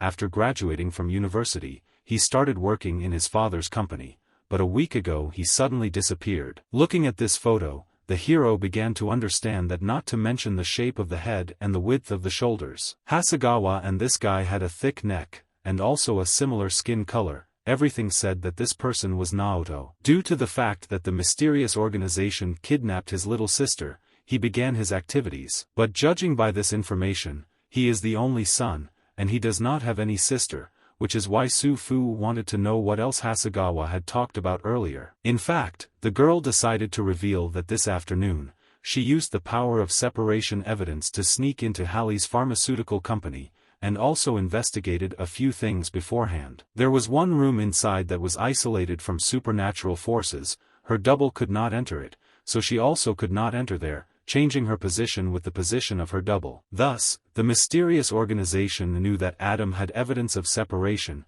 It turns out that this was a precautionary measure by the mysterious organization to prevent her from actually finding their real location, and then sneaking inside quietly to avoid stealing their important materials. As it turned out, the girl discovered that, according to the prince, this room was built a very long time ago. The purpose of its construction is definitely to prevent the owners of supernatural power from outside with the help of their powers from getting inside, but the fact that there is important information inside is for sure. Only the door can be opened by verifying the fingerprints of superior people. In this case, the young man wanted to know if there was a way for Adam to somehow get inside. Fortunately, the way out of this situation was obvious, and the girl had already received the fingerprints of the right person. The prints were recorded on the glove using a high-precision machine. Events continued to occur after sunset, not far from the pharmaceutical company. The main character and the girl were going to sneak in there together, and in order to avoid any accidental problems, Adam needed to get inside first, and the hero was later going to find a way to join her. Using her ability, the girl was easily able to move in order to get inside the company. And the guy, in turn, decided to use the old method, and with the help of parkour he made his way through the gate. There were guards walking nearby who were inspecting the territory so that strangers would not sneak into it. Suddenly, one of the guards fell to the floor as Su-fu disarmed him in just a few seconds. Looking at the stranger, the guard was shocked, because he did not understand what was happening and who was on the territory. As soon as the blow was made, the magic shield immediately repelled the attack from the faceless one. Due to this, the main character had to retreat to avoid smashing the guard's brains through his helmet, and he had no idea that the staff had supernatural armor. Despite this, it was necessary to finish what he started, and Su-fu continued to attack no matter what. He hit the stranger with all his might, but he was able to block the attack using both his hands. The attack was so strong that the guard flew several tens of meters to the side,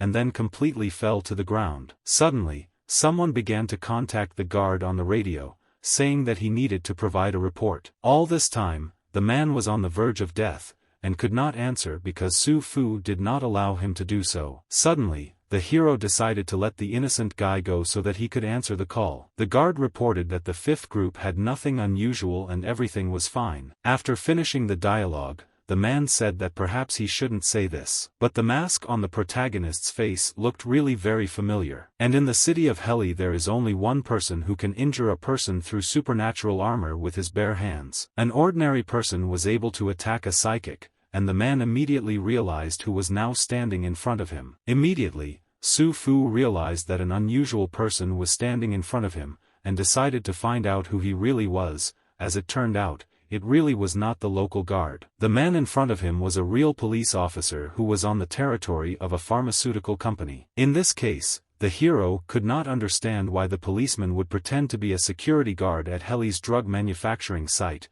and why hide the fact that a faceless man had gotten inside. In fact, the policeman was a supporter of the faceless one, and understood why he made his way onto the territory of the organization. Although this was a strange statement for the main character, it did not surprise him at all. It all starts with why he then became the enemy of all criminals with supernatural powers in the city of Heli. Then, while studying the path to becoming a psychic, the hero found one way in which it is necessary to take blood from the body of other psychics, whose life force has not yet disappeared, which contains a huge amount of spiritual power, and use it to make an elixir. The brave faceless ones did not want to kill psychics who live decent lives. For that matter, it was better to kill the underworld psychics whose hands were completely stained with fresh blood. After all these secret activities, the faceless ones became famous in the underworld of the city of Hali. The hero, like an avenger who returned from the kingdom of the dead, became a volunteer policeman of this city, a secret hero who fights criminal organizations beyond the sun, a punisher who has lost faith in the government. Therefore, naturally, there were those who supported him and those who opposed him. The policeman was really shocked,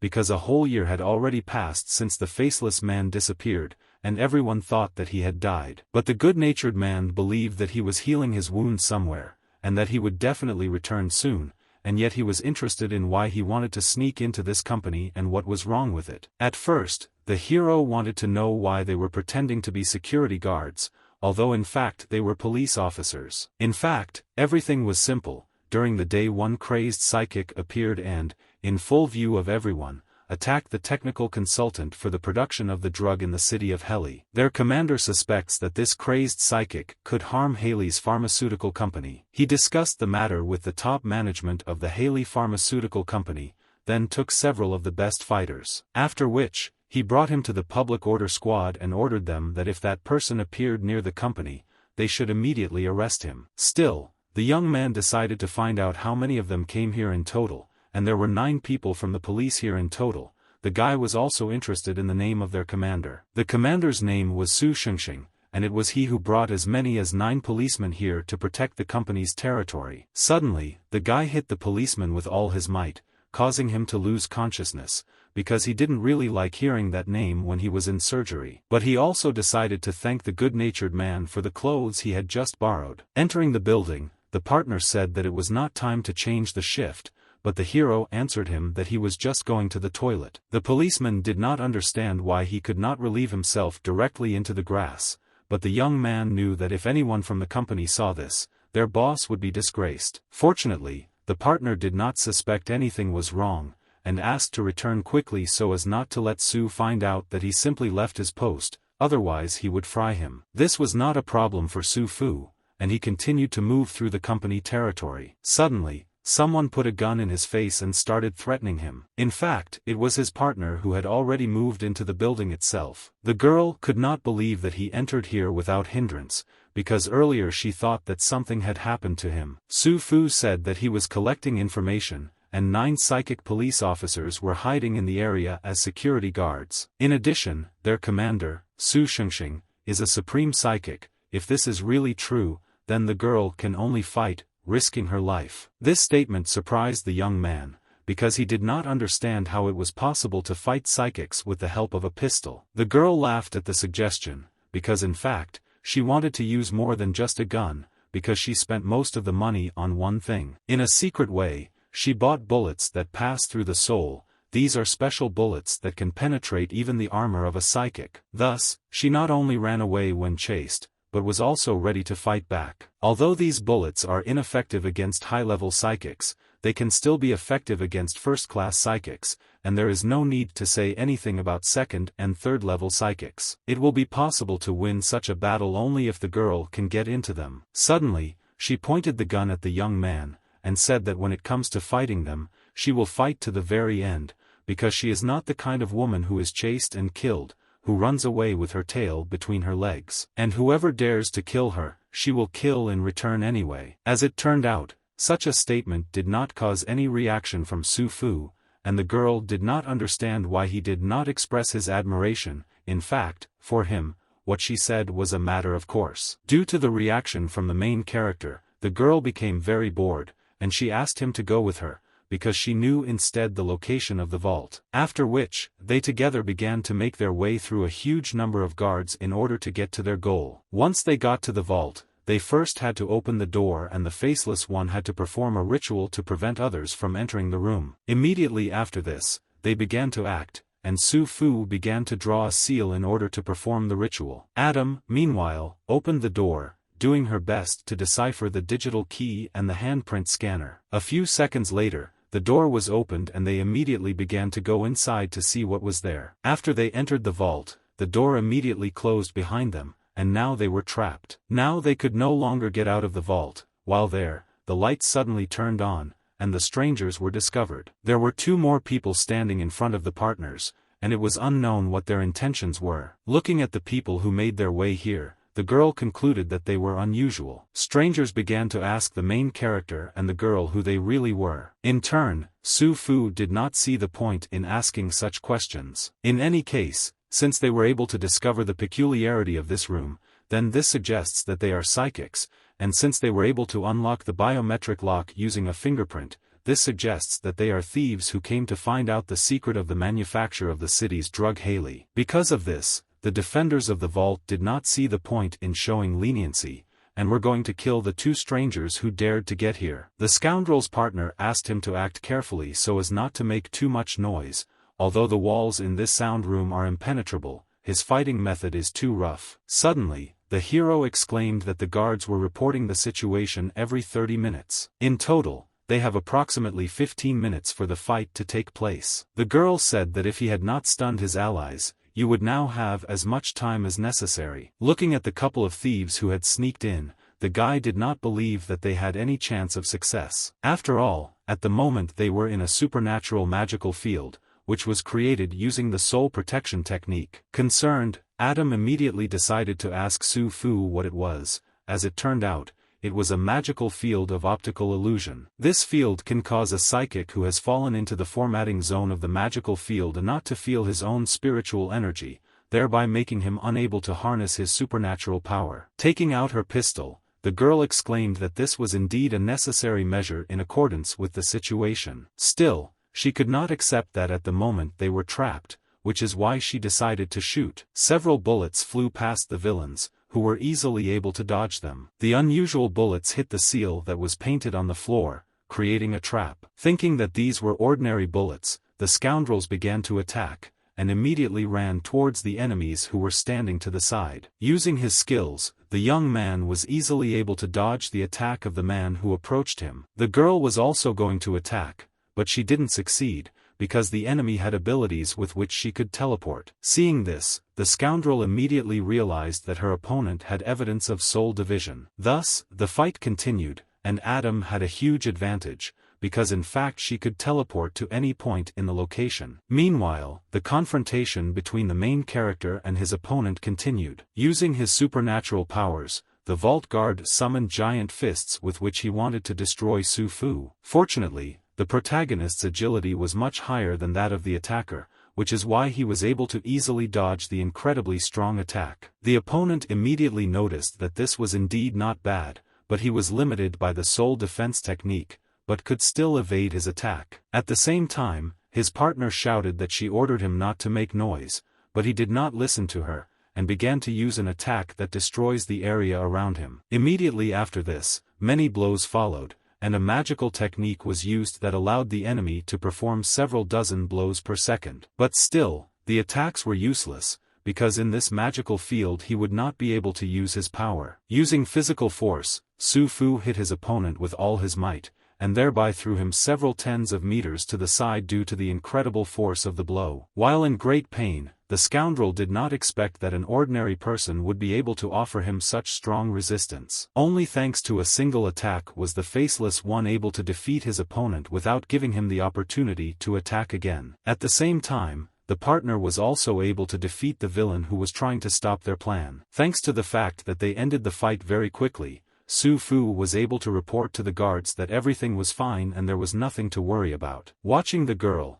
the hero nevertheless decided to ask whether her evidence of the division of the soul could really produce more than one illusion. This was indeed the case, but she did not want to reveal all her cards, because she is Adam, and she trusts him, the faceless one. But he doesn't trust her, a bad woman who betrayed her partner. In case at the crucial moment, Su Fu remembered his past experience, and then thought that this Adam did not give a good feeling. And if there is a showdown, then she should also have a spare trump with her, which can be used at any time. Although in this case, Su thought that she had already used her spare trump in front of him. If there is disagreement when fighting side by side, to the point that it leads to bad consequences, then this will truly be the main character's problem. But still, the girl understood that he could not know whether she had a second spare trump card up her sleeve. However, now they better need to think about how to get out of this huge safe. There was a combination lock nearby, and Adam immediately realized that she needed to find the key card. The hero immediately began to search the bodies,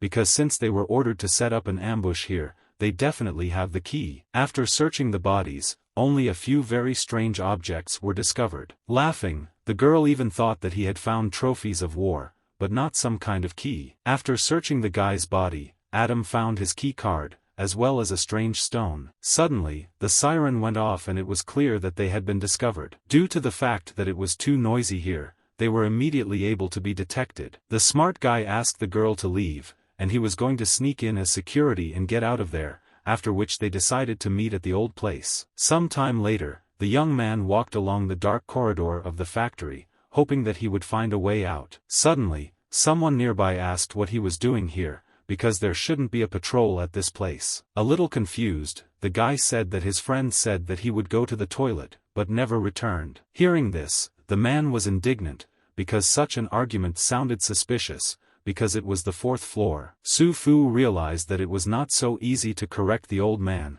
and it was necessary to act differently. That is why he said that he searched from the 1st to the 3rd floors, but did not find him there. The exit guard was told that no one had left the building, so he went up to the 4th floor to find him. Their gazes crossed and they continued to stare at each other. Nevertheless, the man admitted that, indeed, when he first got up, the entrance guard told him that someone had gone to the toilet, but had not come out for a very long time, and it seemed that someone was shirking work. Then the experienced researcher thought that this guy named Dennis was taking time off from work. Because of this, he asked his subordinate to return, and after returning he would also be scolded because he disobeyed the order. As if there was no reason, the young man began to leave.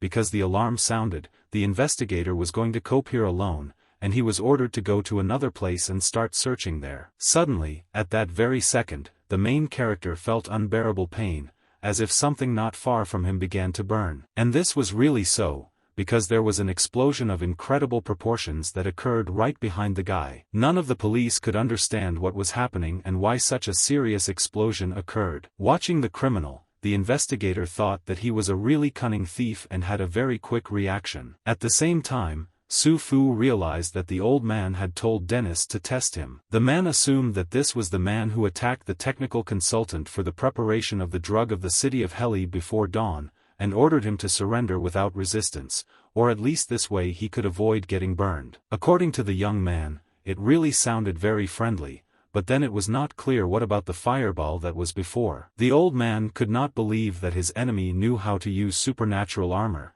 because that fireball could, at most, cripple him half to death, and he should not be so afraid. Thus, the guy decided to admit that he was not actually the one who attacked that man before dawn. The experienced investigator still wanted to understand who was in front of him now. Without thinking twice, he still realized that there was a faceless person in front of him at the moment. The man even began to assume that the faceless man had long left the city of Heli. If he really wanted popularity, then it was unclear why he didn't call himself an expert on combat missions from the Demon Taming Bureau, and since he didn't want to stay, then the investigator was going to be kind to him because he loved to do good. Angry, the boy exclaimed that the man should not force himself to kill, and should not do anything stupid. His father assumed that if a real faceless one had said this, he would have to use all his strength and would have to be on his guard, otherwise he might actually be killed. Immediately after this, the investigator did his best to use his magical abilities to attack the guy, and thereby find out who he really is. With difficulty, the young man did everything possible to dodge the spells and block them. At the same time, the father persistently continued to fight, and shouted so that the so-called faceless one would not even think about running away from him. Multiple explosions injured the main character, making it even more difficult for him to evade the magic every minute. The young man understood that every person, when using force in the process of transferring it to muscles and bones, loses a lot of energy. Even if you are a martial artist who cares about the complete coordination of the body, this loss of strength still cannot be completely avoided, or rather, precisely because you, a martial artist, in the process of moving your body, consciously involve more muscles in the transfer. Therefore, despite the promising result of increasing the force output, the result is that more energy is unnecessarily lost in the process. But if it is possible to avoid all, or not all, then most of the energy losses. In the transmission chain,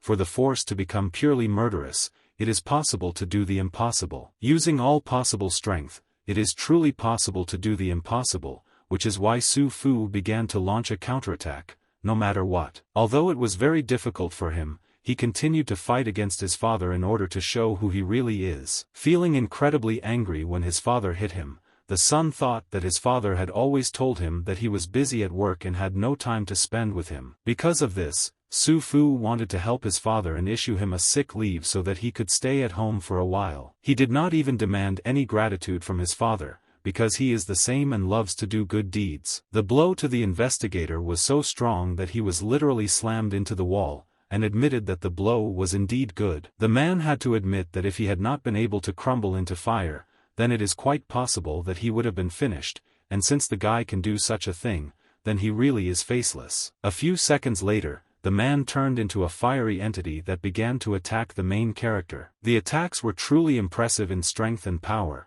because they were using fire magic. In the end, the investigator wanted to find out what anyone needed in the pharmaceutical company. Su Fu admitted that there was something wrong with this company, and he came to investigate. Dodging the blow, the guy also wanted to ask a question about why he and his squad dressed up as security guards and pretended to be employees of this company. Continuing the battle, the investigator exclaimed that the faceless man was now in no position to ask questions. And they actually have people in their bureau who, because of his early successful cases, have benefited the city. Everyone said that the faceless man was an avenger, or some kind of punisher, even some kind of hero who was exalted, but the investigator did not consider him such. Indeed, during the battle, the man saw that in his soul there was neither dignity nor a sense of justice. He was driven only by his personal goal. Because of this he fought with these criminals with supernatural forces. Because of this, the hero felt even more angry, and hit the investigator with all his might so that he would pay for his words. As it turned out,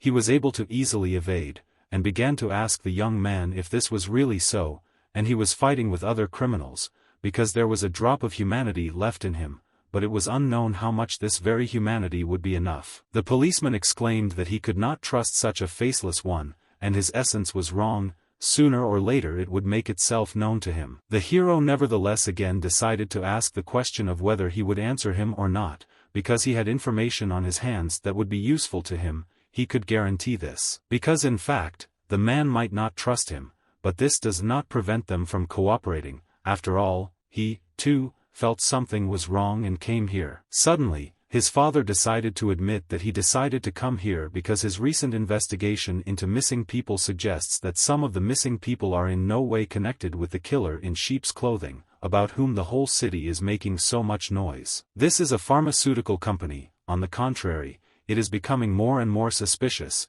and they are now playing guards, but in fact they are conducting an investigation. Now it was the main character's turn to speak, and the man asked him what he was doing here. The guy said that this pharmaceutical company is more likely to use kidnapped people for extremely dangerous experiments. Suddenly, the police started calling their boss, saying that they had an emergency. Because of this, the investigator said that now was not the time to talk, and asked the young man to give his number. When the time came, he was going to contact him. Thinking about this, the hero understood that if he gave his number, if he called him at home, and even the bell rang in one of the rooms, he would immediately reveal it. Because of this, the faceless man exclaimed that he would contact the investigator tomorrow and asked him to just wait. Immediately after this, he jumped out of the window in order to get away from this place as quickly as possible. Some time later, the faceless man told Adam everything, but she assumed that the investigator would simply fry him, and she could not believe that he really wanted to cooperate with Su Xingxing. Since the management headquarters of the Haley Pharmaceutical Company is guarded like the White House, and that room with important data is no longer of any value, there is no other way to find clues without help. This argument was really very good, and the girl realized that it was impossible to argue with him. Suddenly, the young man decided to go home, and then said that it was time for him to return. Night fell, and Su Fu was already at home, washing the dishes. Returning home, his father immediately asked him why he was not sleeping. The son only replied that he had been on the phone and was going to bed. As it turned out, the father had returned home because something unexpected happened at work. Coming closer to his father, Su Fu assumed that he was chasing the criminal as usual and knocked down a couple of buildings along the way. The man was indignant at this argument and exclaimed that he didn't do it, but the son knew that when he lies, he clenches his right hand into a fist. In fact, it was a joke, but the father was against the child making jokes about his elders. And in general, the man said that this time he was not the only one destroying the building, and then the criminal helped him, but in the end everything was blamed on his head and he hoped to catch this impudent scoundrel in the future. While eating noodles, the guy could only wish him good luck, because the person he wants to catch is sitting next to him at home. He also lives in the apartment he bought, eats food with the money he earned. Events continued to happen the next day, and Su Fu was very surprised that his father was not at work today. As it turned out, he had some minor problems at work, so he was given a couple of days of rest, to relax, so to speak, and now he was going to work out and together they were going to go to the movies. Unexpectedly, the young man closed the door and exclaimed that it would be better if his father continued to work. Sighing heavily, he realized that this matter could not be left just like that, and it was necessary to act in any case. Because of this, he wrote to his comrade to find a fake number and send this information to Su Shengxing. A few minutes later, an SMS arrived on the man's phone number. The message from an unknown sender included an address to follow. Immediately after this, the father knocked on his son's room and told him that he needed to leave for a while, but they could go to the movies next time. Events continued to occur in the cafe, where the investigator had previously agreed to meet with the faceless man. Suddenly, an unknown man began to sit down at the table, and the investigator immediately exclaimed that this place was occupied. But as it turned out, a faceless man sat down with him, with whom they agreed to meet. It was surprising for the man that the faceless one invited him, and was late himself, but the guy did not want to simply communicate, and was going to get straight to the point, because he hoped for joint cooperation in the investigation of the Haley Pharmaceutical Company. The policeman was surprised by such a statement, and asked the faceless man if he was afraid that he would suddenly change his mind and he and his friends would be caught and locked up in prison. Su Fu will only be happy with this outcome of events, and asked him to try, but if suddenly he doesn't catch it, then he will be responsible for the consequences himself. After which, the hero began to talk about what he heard that the man lost his wife early. However, he still has 2 sons left, the youngest is studying abroad, but the eldest lives here. Some kind of cripple, blind in one eye, an unfortunate guy. This statement made the man extremely angry, and he exclaimed that the faceless man was terribly disappointed in him. He may not care about the law, but he thought that at least there was at least a little morality and dignity in him. It was a pity without advertising, but its essence is wrong, and sooner or later it will make itself known. The anger increased with every second, and the investigator ordered the faceless man not to do anything with his son, otherwise he would take revenge on him for this act. The investigator was literally going to take him out of the ground, and they would not leave a living place, and his spirit would not see either heaven or hell. Suddenly, Adam approached, who was surprised that they had already become friends with each other. Having sat down at the table, the girl immediately ordered a glass of her milk, and everyone was surprised that she knew who the investigator was. As it turned out, when she previously tried to provoke an internal heterogeneous conflict among a criminal group, she worked as an informant at the police station. In fact, better than sitting here and yelling, they could start searching for the bodies of the missing victims. Still, the officer understood that it was not so easy to find them,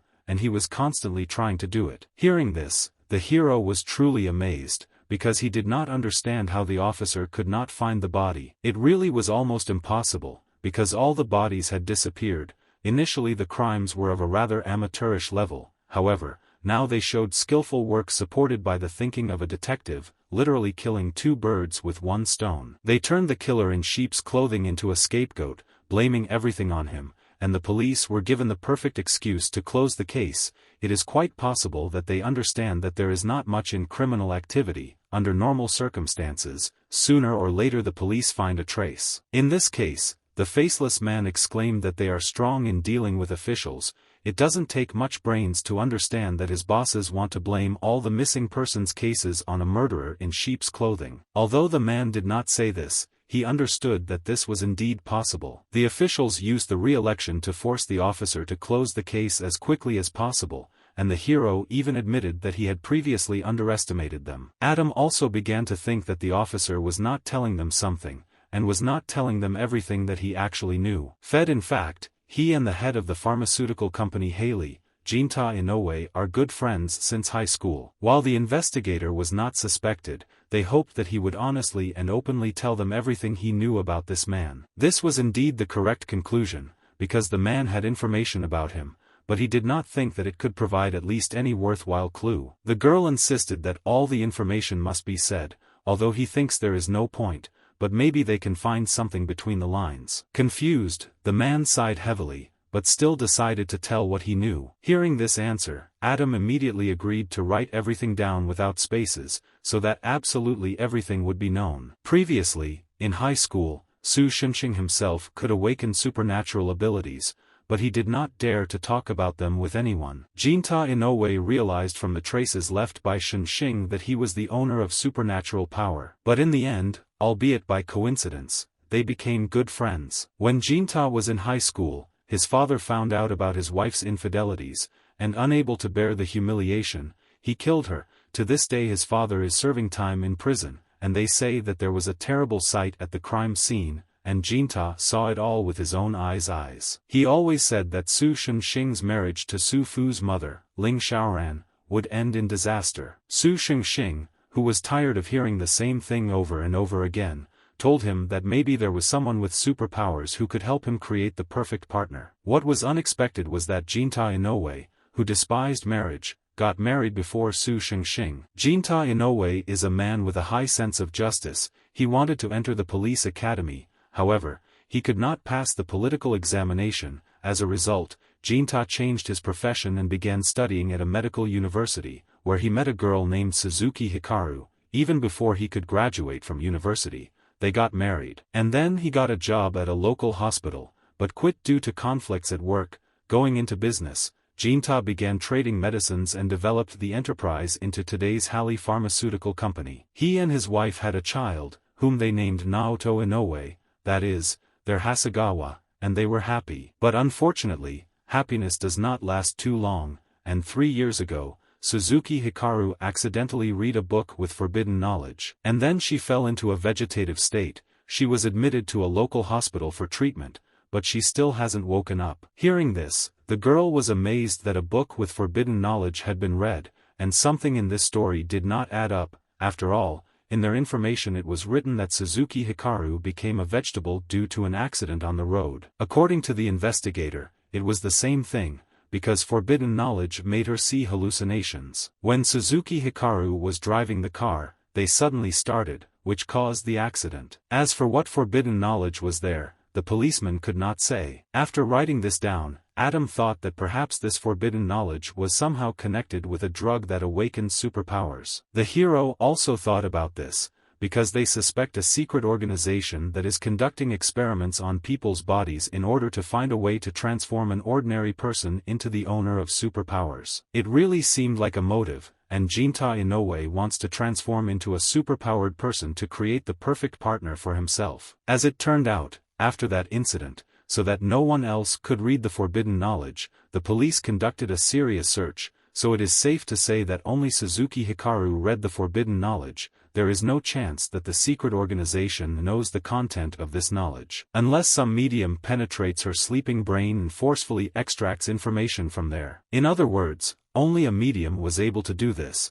because the woman herself could not tell anything, because she was in a vegetative state. The young man nevertheless told his father that the son of Jinta Inoue, Hasegawa or Naoto Inoue was, in fact, a medium. Hearing this, the policeman was shocked, because he really didn't know that this was really so, and wanted to understand how they knew about this. The girl kindly said that Naoto Inoue had previously worked with them, and she collected information about him. Now the investigator decided to imagine that Naoto Inoue really worked for a secret organization, and using the ability of a medium, he received this same forbidden knowledge from his mother's head, but it is still unknown why he is trying to resist them. In short, the drug to awaken superpowers, the forbidden knowledge Hasegawa acquired, these are all his guesses. As for confirmations, this all needs to be confirmed with the help of an officer who is also here. After all, Adam understood that this particular man was quite good at using deductive methods to conduct an investigation. Looking at his father, the young man wanted to understand what his excellent plan was. In fact, everything was very simple. They needed to find Jinta Inoue, and then grab him and handcuff him. The son saw in his father a lack of condescension even with an old friend, because he immediately got down to business. Efficiency came first, and nothing else was really expected from him. In any case, the hero was very sorry, but he was already thinking about such a plan. To grab the head of the pharmaceutical company Haley Jinta Inoue, interrogate him with passion and torture and force him to tell everything about the secret organization.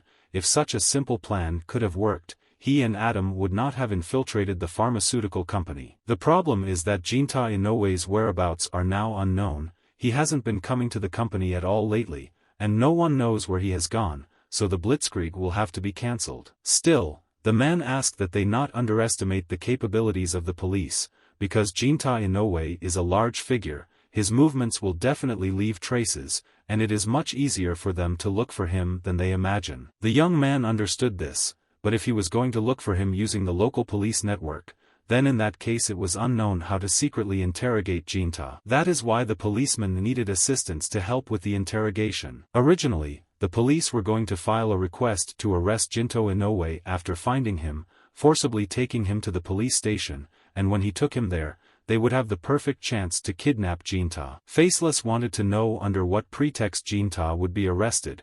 It doesn't matter what he's doing there in secret from everyone, but as long as society considers him a decent and law-abiding businessman, you can't just arrest him. It wasn't difficult for the investigator. He was just going to fabricate a couple of statements, and pin a false accusation of a crime on him, and then confidently wanted to say that if he didn't want all this pile of excrement spilled on him, then he should go with them to the station and answer a couple of questions. But if he turns out to be innocent, then they will say that they grabbed the wrong person, and they will take some scum from the black zone. They say, he falsified false accusations, and they will throw him in prison for 10 years, so that will be. Hearing this, Adam was really amazed, because she didn't understand how it was possible to call himself a policeman after that.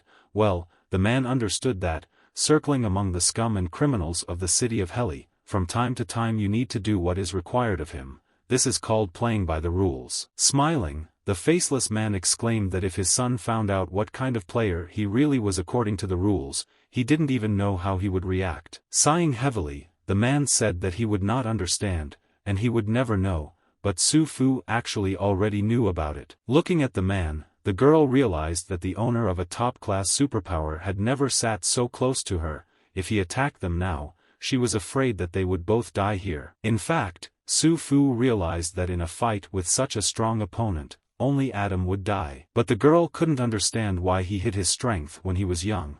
If she were in his place, she would be looking forward to using it. The young man immediately decided to ask if she also wanted to become the owner of superpower. As it turned out, she had dreamed of this since childhood, but with age she slowly began to understand that she did not have this talent, and she was destined to be an ordinary person. From these conversations they could not concentrate on the case, because they were afraid that the officer might suddenly betray them. Although the likelihood of this was small, however, if he suddenly wanted to capture the mysterious organization, he would capture them at the same time. Understanding the complexity of the situation, the guy exclaimed that the only chance would be to resist him together. It even seemed to Adam that she was sleeping now, because at the first meeting, to put it mildly, he did not trust her, but now something has changed. Of course, believing an informant from the black zone, Adam, is not a sign of adequacy, but morning agenda reporter Haley really makes sense. It was at this moment that the girl realized that her true nature had been revealed, and the guy in front of her knew that her name was Chloe DiCaprio. Moreover, he knew this for a long time. Since he already knew about everything, it would be fair if she knew everything about him, although the hero was not going to tell anything about himself. After some time, the young man found himself at home, and a new message arrived on his phone. In the message, the comrade wrote that he examined 2 of his military trophies, namely a black wooden figurine of a face. It was a special object that, when fused with supernatural power, can create illusions, but is useless due to damage to the body. The silver needle is a hidden type weapon used to seal supernatural power, also called a demon sealing needle. If you pierce it into the skin of a person with superpower, the effect will spread to the entire body, but such a heavy weapon only affects those in the 2nd and 3rd classes. Among other things, if this needle were to pierce an ordinary person, it could destroy the gift of super strength. Remembering that Adam had also picked up an unusual artifact, he decided to ask his friend what it was. As it turned out, it was an amulet of the living dead, it allows time to turn into a living corpse. As long as the brain is not blown to smithereens, no physical damage will kill the owner of this thing. However, this item is quite useless, it takes a whole 3 minutes to activate it, and if you fail to activate it, then consider yourself dead. And also, this bullshit can only last 10 minutes, after the effect ends, the wounds received are not healed, so if you die, you die. Events continued to occur 2 days later, and the pharmaceutical company was under surveillance. The investigator even gave the main character a police uniform so that he could be undercover. For that matter, the guy didn't remember that policemen, when they go on a combat mission, take grenades along with their pistol. That's why he asked to give him a fragmentation grenade. These grenades were only used against those with super strength or weirdos like him. It was really amazing for the guy that they gave him a grenade, but in fact it was blank and was not working, so there was no use from it. The man knew that they would ask him for this grenade, so he brought it for fun. Adam also changed clothes, and knew that the officer gave them these clothes in order to disguise them as fake infiltrators of the police squad before stealing Jinto Inoue. This was indeed the case, and thus they were preparing to kidnap one of the influential people of this city. But at the moment there is no need to kidnap him, because he will be under the supervision of an investigator and will be taken straight to the bureau. However, if he confesses that he is the real killer, everyone understood that such a person would not make such mistakes by saying that he was a murderer, but this would not depend on him. As it turned out, the man asked the bureau for a product that has supernatural powers and detects lies. If one of the people around him lies, it will immediately heat up above 45 degrees, notifying its owner of the fact of the lie. In order to check his bracelet, the man turned to the faceless man and asked how old he was at the moment. Laughing, the boy noted that he was approximately 42 years old in total. For a man, such an age was truly surprising, and he looked at the bracelet. He saw that there was absolutely no reaction. But Adam understood that the faceless man could not be 18 years old. After all, if this is really the case, then he started his business at the age of 15. The point was to hunt a criminal with superpowers while in the body of an ordinary person. Still, the age of the main character really surprised the girl, because she did not expect that he was 42 years old. Stepping aside, the man said that in fact he was just lying to them, and the bracelet did not have such powers. Although at the same time the policeman thought that the faceless man could not be so old, and if the detainee was a real murderer, then during the arrest he would arrange such a thing that he would confess before he realized it. Hearing this, Adam was also amazed that this policeman was indiscriminately carrying out lynching on the street, and she wanted to understand whether his son knew that he was working on the street like this. Then the man shouted again that he should not be forced to repeat this a second time, because of course his son would never know about it. Watching everything that was happening, the young man only shouted that the police really seemed a little overconfident. Some time later, the investigator and the police went to the pharmaceutical company. Without any obstacles, they began to walk through the corridors of the enterprise and examined everything around them. Walking through these corridors, the girl did not understand where they had the courage to plunge into the feeling of the final level. The officer decided to ask one of the employees to show them around the plant, but the employee replied that this was impossible, because mostly there were hidden trade secrets. In addition, in some places you also need to scan the iris, and only then will access there be granted, but he has no entry there. Since they had arrived to investigate the case of theft, the employee decided to say that it seemed that a thief had gotten in here in the morning, but the guard was unable to catch him, and the robber managed to escape. However, the investigator was here on a completely different matter, and said so, which is why he was immediately escorted to Mr. Inoue. A few minutes later, they found themselves in the office of the company owner, and he was very glad that his friend came here, because they had not seen each other for almost 6 months. Everyone had their own affairs and family, and it was no longer possible to gather at one call like in school times. Getting down to business, the owner of the company wanted to know why they were there. But Jinta Inoue wanted to talk about something else, because it's quite difficult to meet old friends.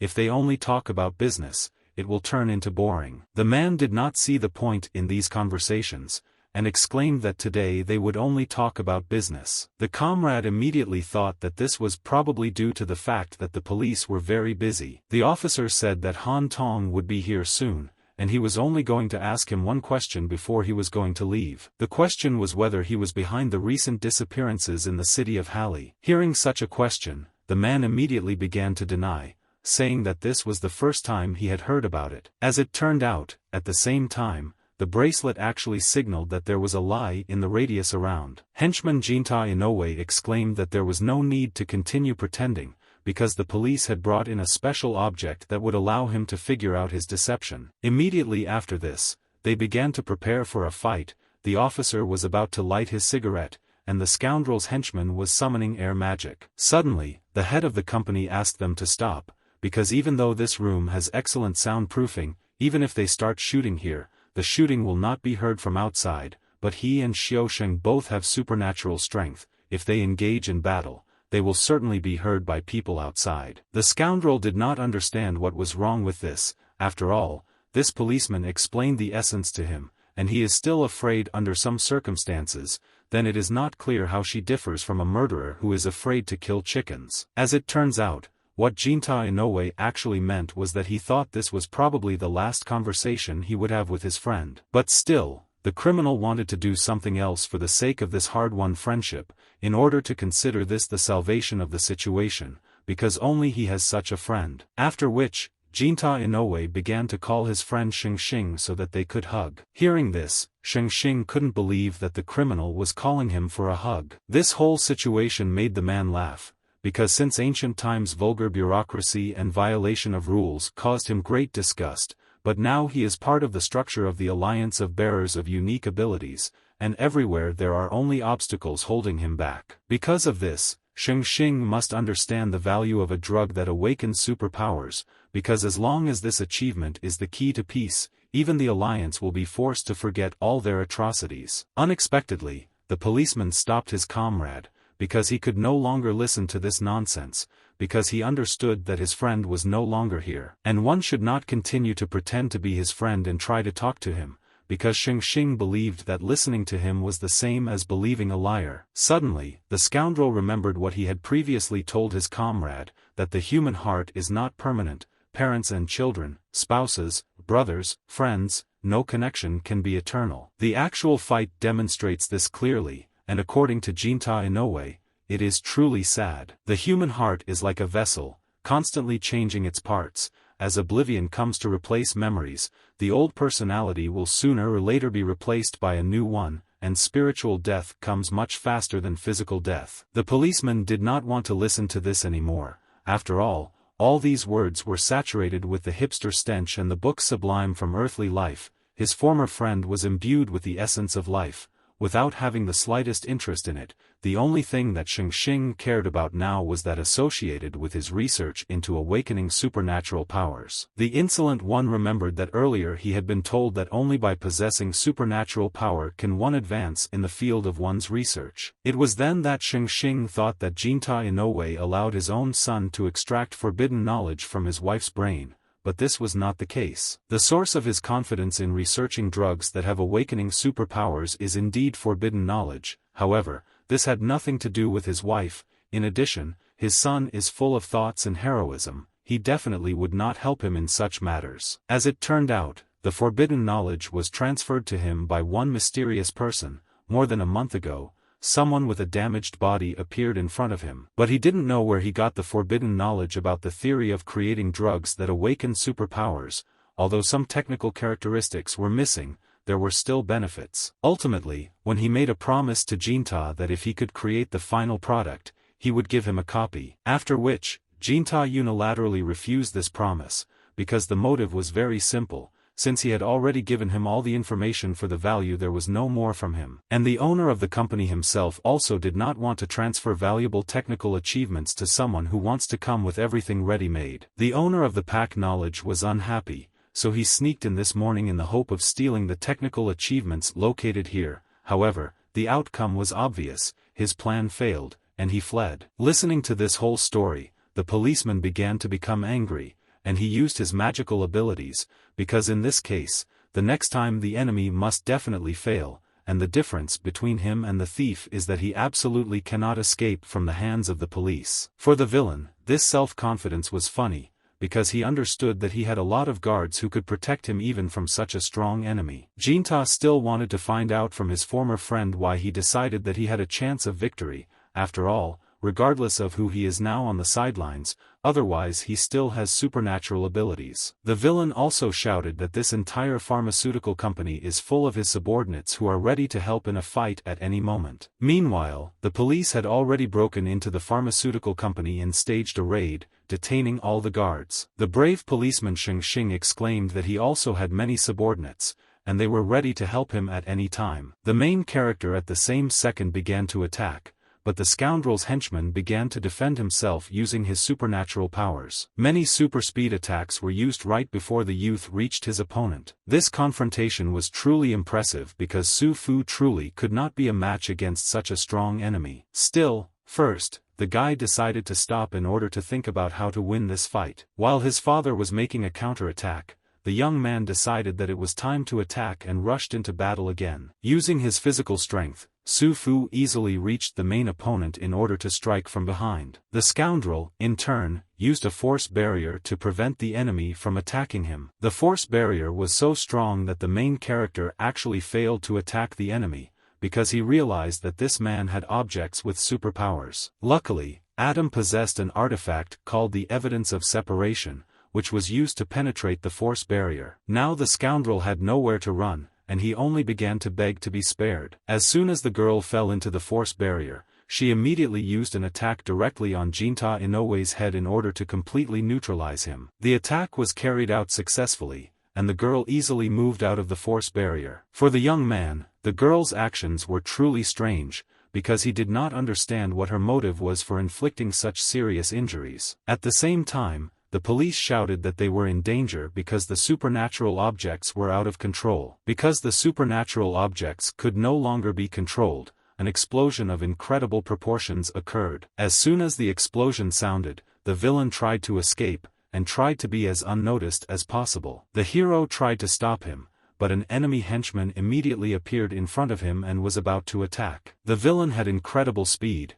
and could easily perform many attacks in just a few seconds. The smart guy was much smarter and stronger, which is why he was easily able to defeat such a clumsy opponent, and began to make his way after the main target. After he defeated the henchman, he immediately ran with all his might after the main enemy. Lying on the floor, the scoundrel experienced severe pain, and did not understand how it was possible to possess such terrifying power without superpower. Sheng Xing was also nearby, who was about to detain the insolent person who dared to interfere with the actions of the police. Running around the surroundings of the building, the hero was looking for the main enemy all this time, and did not understand where Adam had gone. He was also worried about another question: why did the girl need Jinta Inoue's eyes? After some thought, the guy still realized that basically there were hidden commercial secrets. In addition, in some places it was also necessary to scan the iris of the eye, and only then access there would be granted. In fact, Adam possessed evidence of separation. For her, the wall and doors are indistinguishable from air, but in this case it is not clear why this technique had to be used. It was now clear that she was going to infiltrate the same place as last time, into a room capable of isolating supernatural abilities. Having grabbed one of the workers, the hero began to interrogate him, asking about where there is a room that fits two conditions at once. Access there is only possible through scanning the iris of the eye, and they have the ability to isolate superpowers. The worker had to be told if there was a room that fit both conditions at once, because now there was a gun pointed at his head. Feeling very afraid, the man began to tremble, and said that there was a laboratory nearby after the fixation center on the right side at the back. As soon as the information was entrusted, the worker was immediately spared, and the young man continued to move towards his goal. Approaching that very door, Su Fu saw that he really did not have a partner, and he was destined to work alone. Turning around, the girl said that it wasn't really his fault. And in this case, it is no one's fault that Adam became an insidious villain. Now in her hands the girl had a technical achievement of a mysterious organization, a completed product of the awakening of superpower. This item was called a spiritual medicine, and with its help it was possible to awaken superpowers in an ordinary person. Thus, the young man realized that she was the same mysterious person who conveyed the forbidden knowledge to Jinta Inoue. Looking at the guy, the girl immediately decided to ask where he got it from. Analyzing the entire situation, he understood that Adam knew that the spiritual medicine was in this room. She also knew the specific location of this room. Moreover, she knew exactly how to get into the room isolating the superpower. Holding the desired artifact in her hands, the insidious villainess exclaimed that this was really not bad. But obviously, this was her first time at this pharmaceutical factory. Jinta Inoue was just saying that the one who snuck into the Heli pharmaceutical company in the morning was exactly that mysterious man. The reason why she was targeted by a mysterious organization is not because she, as a reporter, investigated something that should not have been investigated,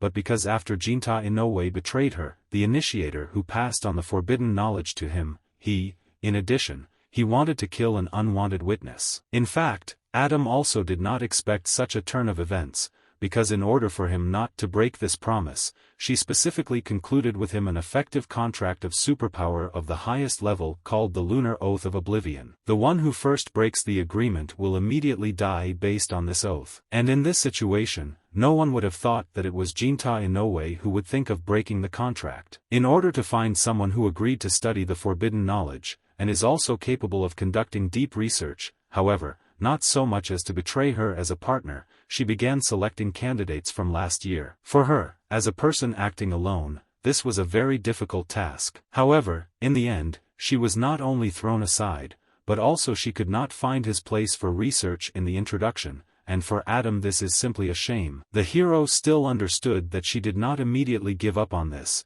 and chose to cooperate with Naoto Inoue, and with the help of his power, find a place to study the spiritual medicine. But it was a little wrong, because Naoto Inoue doesn't have many secrets, he's just an adult child, full of a sense of justice. After he found out that his father was conducting inhumane experiments, he wanted to stop him, that's all. It was Adam who secretly gave him clues that allowed him to find out the truth, and then appeared before him as the fair journalist Chloe DiCaprio, promising to use the power and influence of all the newspapers in the media to expose his father's atrocity. As soon as he heard it, he was immediately hooked. According to the young man, something definitely didn't add up here, because her activities as a reporter and the search for employees began a year ago. However, both of these activities are the opposite of good and evil, and the former will bring uncontrollable danger. As it turned out, the cunning girl foresaw everything, right up to today, and specifically in order to gain their trust, she created the image of a fair journalist. This activity was indeed very troublesome, first kill and then change her identity, even to the point of using her appearance, and the best thing was to immediately find another willing fair journalist directly. Because in fact, in front of the main character it was not a journalist at all, and Adam began to take off her mask. Having removed the mask, the young man now faced a completely different girl. Seeing this, the hero immediately asked when she started implementing this whole plan. It turned out that only 10 days ago, when the journalist was not yet familiar with Su Fu. Thus, he realized that the stranger killed Chloe DiCaprio, and used her appearance in order to pretend to be her, and it would not be superfluous to change the appearance of the mask to pretend to be Adam, and put makeup on top of her mask. In fact, under the mask there was another mask. Initially Su Fu was not in her plan, however, from Adam's information, he skillfully learned about the connection between the killer in sheep's clothing and the mysterious organization. In addition, it facilitated cooperation with Officer Su, and allowed her to know when Jinta Inoue would appear at Heli's office. According to the stranger, Su Fu was indeed the man who completely charmed her. It's just a pity that no matter how enchanted she is, she will still die at gunpoint. Suddenly, many illusions arose around the main character and the girl, who were holding pistols in their hands and were ready to shoot at any moment. There will never be one or two mirages separated by evidence of separation, so no one will have the opportunity to hide from so many sights at the same time. Even if the victim finds out this, with so many mirages there will simply be no way to attack the girl, although with each shot there will be only one real bullet, and it will be necessary to determine which of the bullets is really real. This outcome of events made the main character smile, and he still decided to find out the name of this mysterious stranger. Many illusions began to suggest that she could be called Adam or Chloe, but the young man understood that these were the names of her masks. In this case, the young lady felt that he should not know her real name. Due to the fact that the girl did not want to give her name on her own, Su Fu could tell himself what her name was. This was a really interesting outcome of events, and the girl decided to find out what name she would be given. Without hesitation, the protagonist replied that he would call his opponent Faceless. Upon hearing this, Adam immediately assumed that it was a nickname, not a name. In fact, it was nothing more than an appeal, because anyone can be faceless, he, she, or any other person too. But in that case, Lady suggested that it might create confusion. Su Fu knew that this would not create confusion because, after all, only one faceless person would be able to leave this room. In order to win this battle, he decided that it was necessary to act, and threw a high-explosive grenade. After all, Adam taught him a lesson earlier, and now it's his turn. The girl was amazed by such actions, because she understood that in this way they would die together, because this grenade is capable of destroying even people with supernatural abilities, and it is surprising how Xing decided to give it to such a stupid guy. Based on this, perhaps Adam has no equal in disguise, but he is clearly no fighter. At the same time, the hero was watching which of the illusions would begin to hide. Fortunately, the enemy was discovered and Su Fu was able to attack her with ease. Using his skills, he began to run towards the scoundrel at maximum speed in order to deliver a crushing blow. If a high-explosive grenade exploded, the only cover from it would be a metal pedestal.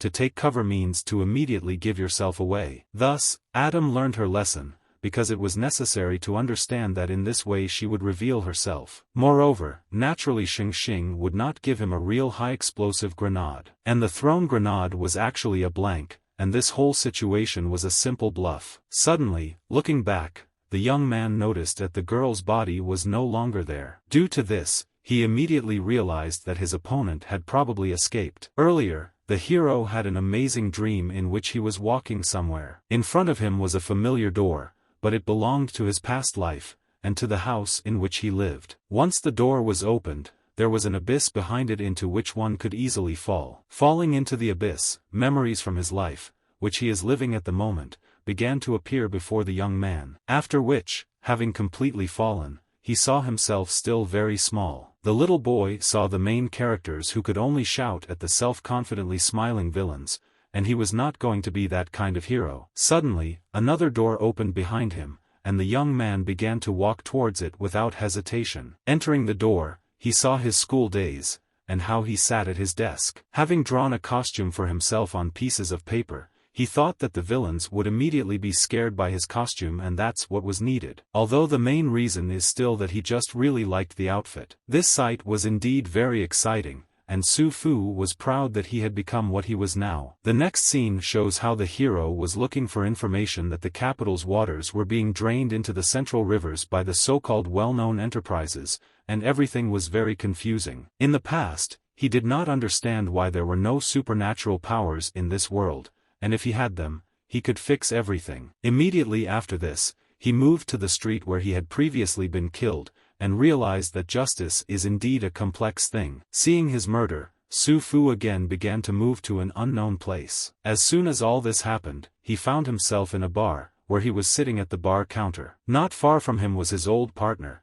who was talking about how if the family of one of them could be kidnapped, and the one who is behind all these crimes would make it so that if they did not kill each other, then their families would suffer. In this case, all they could do was kill each other in order to get out of such a difficult situation. And then, the one who survives will avenge the other. This was previously the plan of the main character. Suddenly, we were again transported into the mind of the young man, where the girl said that he really had a hard heart. Finding herself in front of him, the stranger decided to say hello to the faceless man. Being not far from the girl, the young man understood that she was already dead. Laughing, Adam exclaimed that her body was still there anyway. Looking at the girl, Su Fu realized that the seal of the living dead would not save her. However, until he finds her body, he will not be able to be completely calm. Since now the stranger cannot be called faceless, the hero still wanted to know what to call her now, but the girl only said that let her be a faceless shadow. Suddenly, she said that it was time to wake up and they should meet soon. Some time later, Su Fu's alarm clock rang and it was already 9:30. The guy immediately woke up from the ringing alarm clock and turned it off. When he woke up, he could not understand whether he really found himself in such a strange dream. Immediately after that, the phone rang,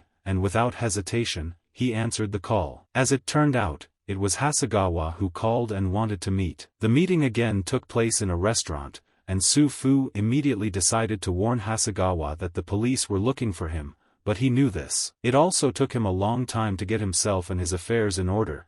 He also wanted to contact Adam, but he failed, which is why Hasegawa wanted to find out where she was. Laughing at this, Sue was surprised that the guy was not yet aware, because this girl was a mysterious person who transferred the forbidden knowledge to the pharmaceutical company Heli. This news really surprised the guy, and he immediately couldn't believe it. Because I never expected that Adam would be the instigator, and it's only a pity that she eventually took the drugs that awakened superpowers. According to Hasegawa, this man really managed to achieve what he wanted. Fortunately, the hero said that he can be calm because she will not become the owner of superpowers. Hearing this, the guy was surprised because he did not expect that she was not capable of such things. After which, Su Fu decided to talk about the needle that seals evil spirits. The story is actually quite simple. Just as she had used the seal of the living dead to play it safe in advance. The guy also did not waste time in vain, and during the blow he carried a needle into it, sealing evil spirits. Now it was the protagonist's turn to ask questions,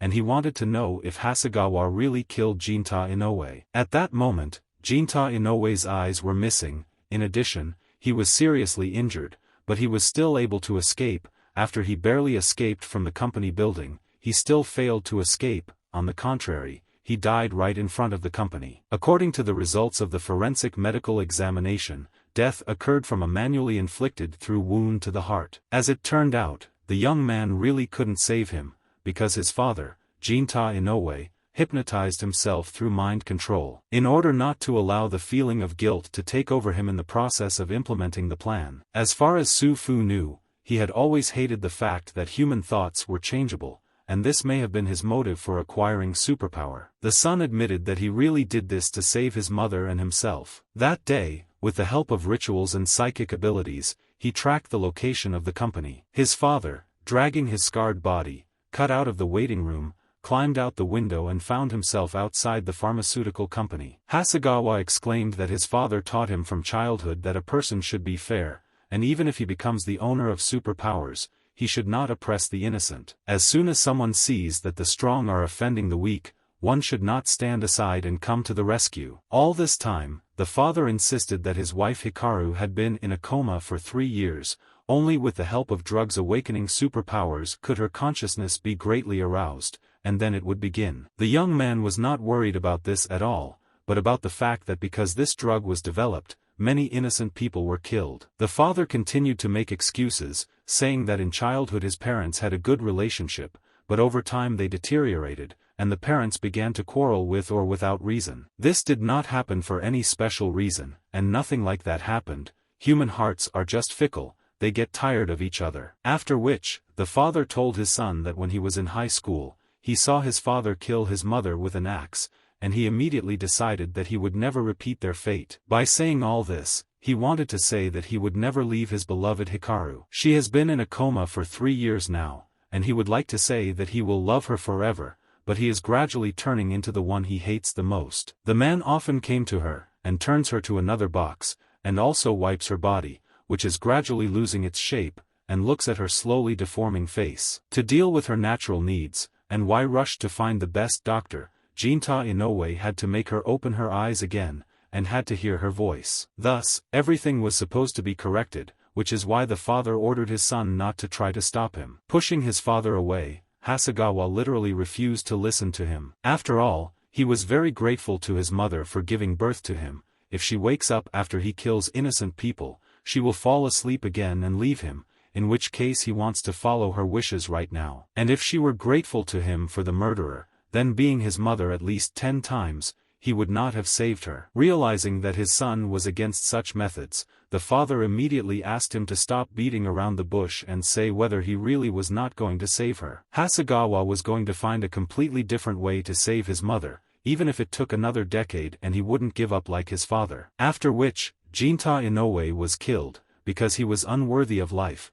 because he destroyed the lives of many innocent people. Due to this, Hasegawa felt much better after telling the whole truth to the faceless man. Some time later, he still planned to surrender to the police, so that his conscience would no longer torment him. Still, there was one more thing that the main character wanted to say to his partner. After all, although the police clairvoyant could not see that Hasegawa killed his father, this will become known after examining the body. And also, during his lifetime, he apparently did not hypnotize himself. In fact, the hero just wanted to tell that Jinta Inoue deceived his son, and he never hypnotized himself. Immediately after the young man told this to his partner, he immediately decided to leave the restaurant, because they had nothing else to talk about. Going outside, Xing wrote to the main character that they needed to meet on the top floor of Citibank right now. As he approached the meeting place, Su Fu decided to give his father a friendly warning not to choose such an open place to discuss his affairs next time. The man only replied that he did not have time to argue with the young man. The policeman decided to say that he had found one of Jinta Inoue's bodyguards. Having drawn an unknown symbol, he decided to ask the guy if he knew what it was. It turned out that it was the emblem of the geocentric church, that same notorious vicious sect. An organization full of thoughts of destruction. These fanatics only want to destroy the planet, and the investigator suspected that they were behind this incident. Jinta Inoue himself, perhaps out of despair, or perhaps saw this as an opportunity. They should not underestimate the events concerning the geocentric church, especially since this time we are talking about drugs that awaken beyond one's powers. Now specialists from the Anti-Demon Bureau are taking part in the investigation. The Anti-Demon Bureau is the highest official association with superpowers in the Alliance.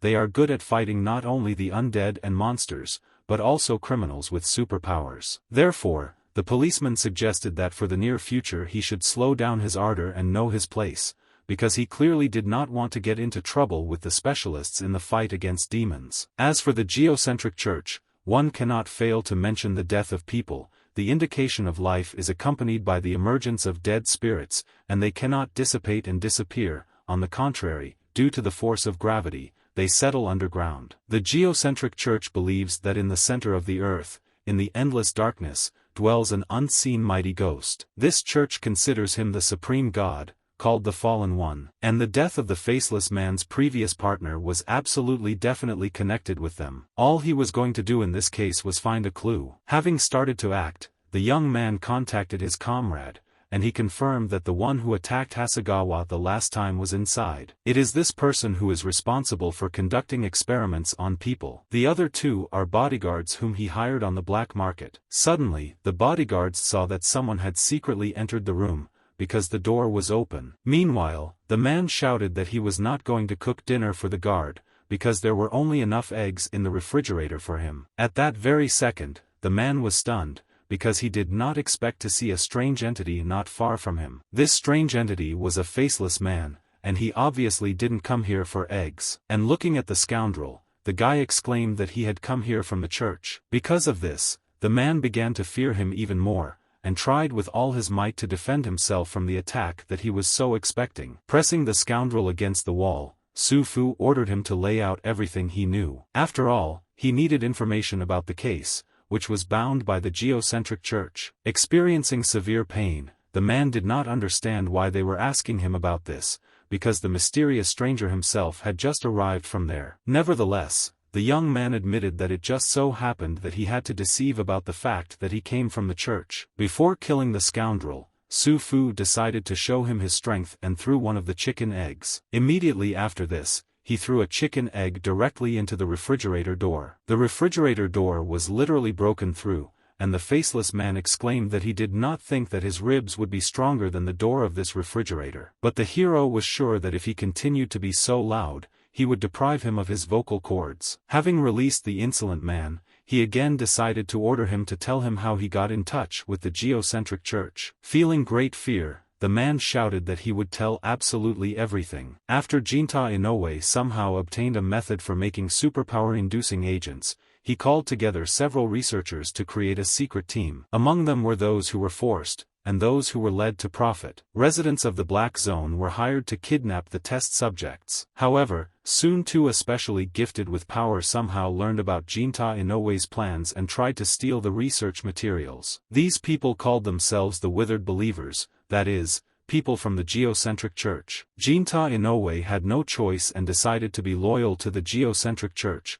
To ensure his safety, he took his oath of allegiance. The man, trembling with fear, said that this time he told everything he knew. But the young man was not sure about this, and began to take out a huge kitchen cleaver. And yet he decided to find out whether the scoundrel had participated in experiments on people before he was hypnotized, and how many people he destroyed with his own hands. Feeling extremely afraid, the insolent man began to shout that he admitted that he had made mistakes, but he was going to change. He also deeply repented and had become a new person since he left the Haley Pharmaceutical Company, and would not do such things again. The criminal was going to pay in full for everything he had done before, but Su Fu saw that first the owner of this apartment was killed here, and then dinner was prepared. Having heard this, the man understood that in such a simple way he would not be forgiven, because he had committed many more crimes than he had told. With all his might, the scoundrel continued to insist that he had some wealth, even if it was obtained through dishonest means.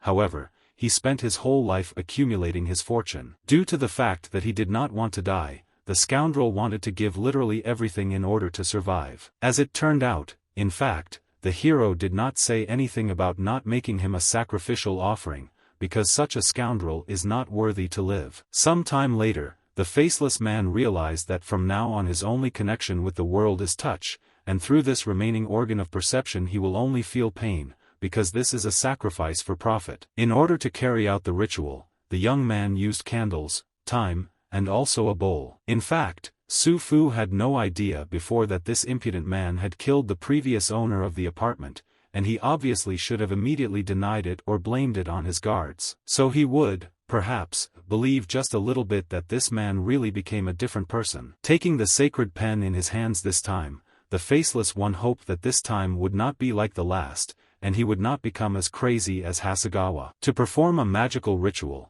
the young man initially used a magic pen to draw circles around the pentagram. This scoundrel used to like to experiment on people. Today it was his turn to be a test subject. The same fate awaited him as the people who died in the experiments. With the help of the man's soul, Su Fu began to call upon magical spirits to give him strength. What was happening gradually began to cause clouding of consciousness in the faceless man. Soon after this, the spirit of a girl arose, exclaiming that there are no temptations, no worries, no material things, no sins, eventually everything in this world will disappear. In order to carry out the ritual to the end, the ghost of the stranger touched the young man, and he immediately began to feel changes in his body. Looking at his hands, he began to wonder if this was really the superpower he had just gained. After performing many strikes, Su Fu realized that his speed and strength had not increased, and even his blood circulation had not accelerated, and there were no other manifestations. Because of this, he did not fully understand how this ability should be used and what it was for at all. Maybe this ability was just a side effect of the sacrifice ritual. After some time, Su Fu decided to call his partner,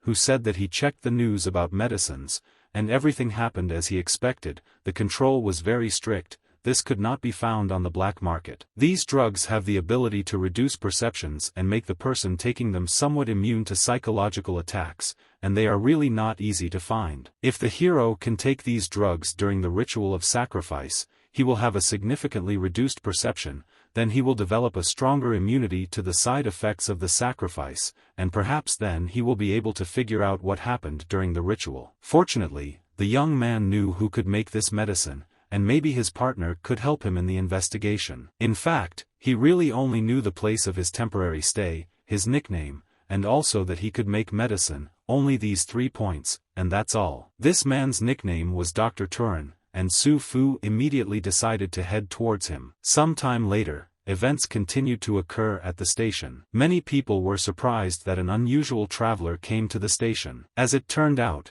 this traveler was familiar with the main character, and immediately began to run towards him. The strange guy's name was Goma, and he exclaimed that Su Fu could call him by his full name. Namely, not Goma, but Alvis Christopher. Laughing, the guy said that it would be better in this case to still call him Goma, because it would be easier. Looking at this bag, he did not understand at all why Goma took so much luggage with him. It turned out that the father of the main character asked Goma to take all this luggage that he now had in his arms. Looking at this guy, the young man understood that the old man was worried that he would travel alone, and said to find a trusted travel companion for once. Goma is his confidant in the bureau. However, now he is removed from the act he recently committed. Now he simply accompanies him, the son of leadership, on this journey. Still, the guy had the feeling that he had already seen him somewhere. He even seemed to have looked through his dumpling of names somewhere. The friendly guy handed Su Fu some food and asked him to eat. The young man, of course, was grateful for this,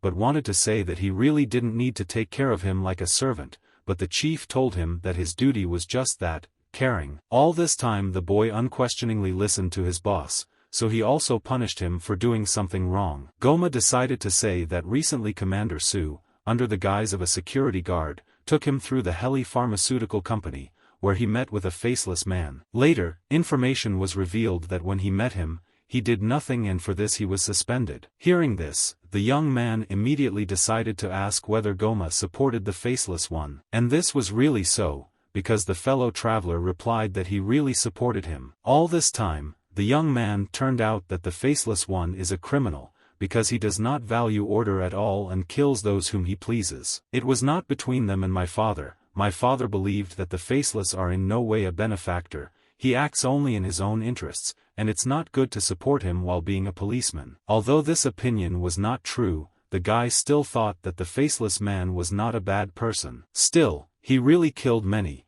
but they were all criminals. If the destruction of villains ultimately leads to saving the lives of many good people, then there is no need to do this. The hero said that perhaps the faceless ones themselves are not guided by this, because he is quite selfish, and he killed the criminal only because it coincided with his personal motives. Listening to this, Goma thought that no matter what the motive was, the faceless one would still end up being a villain. Moreover, as it turned out, the faceless one saved his younger sister. His younger sister, Helen Christopher, she said that she was recently taken away by a man who seemed to be a killer in sheep's clothing, then a guy suddenly appeared and knocked her out with some kind of spray. When she came to her senses, he had a mask with a beak in his hands. The guy told her that everything was fine now and she could return home. And when his sister talked about the mask with a beak, he immediately realized that it was a faceless one. Then he thought that if he ever met a faceless one, he would definitely help him. That's why Goma covered up the faceless man when he infiltrated the pharmaceutical company,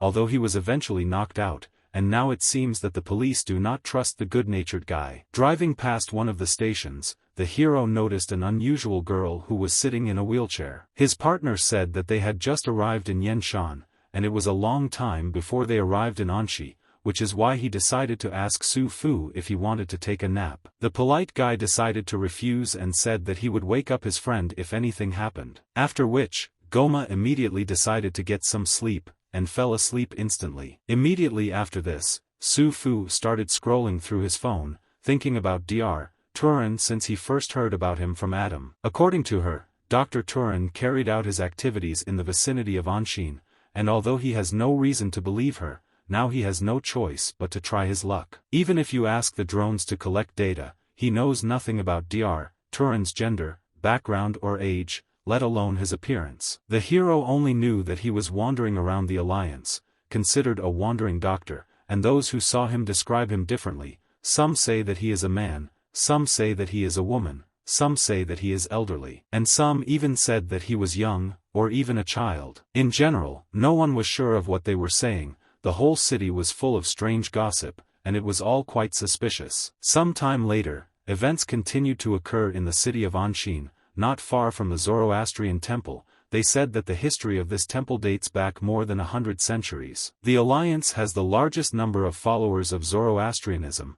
Zoroastrians believe mainly in flames, and they consider the sun to be the supreme god. According to rumors, the completion of the construction of this temple is associated with the powerful owner of superpowers. Turning to his comrade, Su Fu decided to tell him that the place they were going to should be on the other side. Walking through the streets, the guy decided to ask his friend if he liked Zoroastrianism, and Goma replied that this was indeed the case. Laughing, the young man exclaimed that he was not a Zoroastrian, and Goma could be calm. The good-natured guy asked Su Fu to grab his shoulder. After all, the River Dolphin Hotel, which he was talking about, is still 2 blocks away, and here it is full of tourists. And if his boss's son also gets hurt somewhere, then it will be unknown what Goma will do. After all, it will be difficult to report to Captain Su later. After thinking for a while, Su Fu decided to ask Wu if he really looked like he could get hurt easily. Feeling awkward, Goma exclaimed that they should go,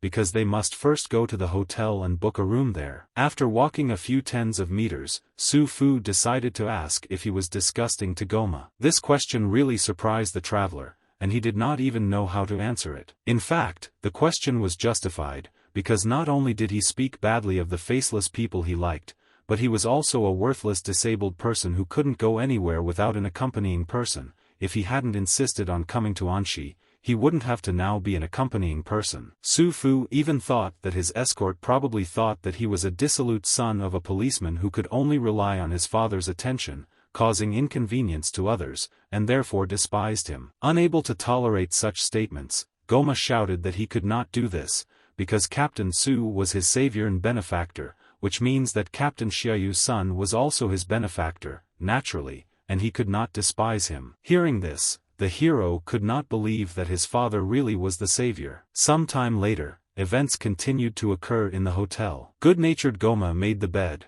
because boss told him that Su Fu should sleep on pure cotton sheets, otherwise he would get a rash. He specifically asked him to bring this sheet with him. Despite the fact that the chief is usually quite in groups, he is actually a very attentive person. Goma thought so. His son was skeptical about this, because his father is the captain of the police special forces, and he cannot be inattentive. His partner still decided to find out why Su Fu decided to come to Anshi, because the name alone already sounded gloomy and frightening. The name of the city really was not very good, and he did not come to this city for tourist purposes. In this regard, Goma decided to ask why Su Fu decided to go to this city. The boy nevertheless decided to tell him that he was looking for a certain Dr. Turin. What he will say now will be a secret, which is why Goma should not say anything to his father. The reason he is looking for this person is because he wants to cure his arms and legs. This was a truly astounding argument because it was a complex old injury that even the hospital was powerless to treat. Then the young man said that he had heard that Dr. Turin,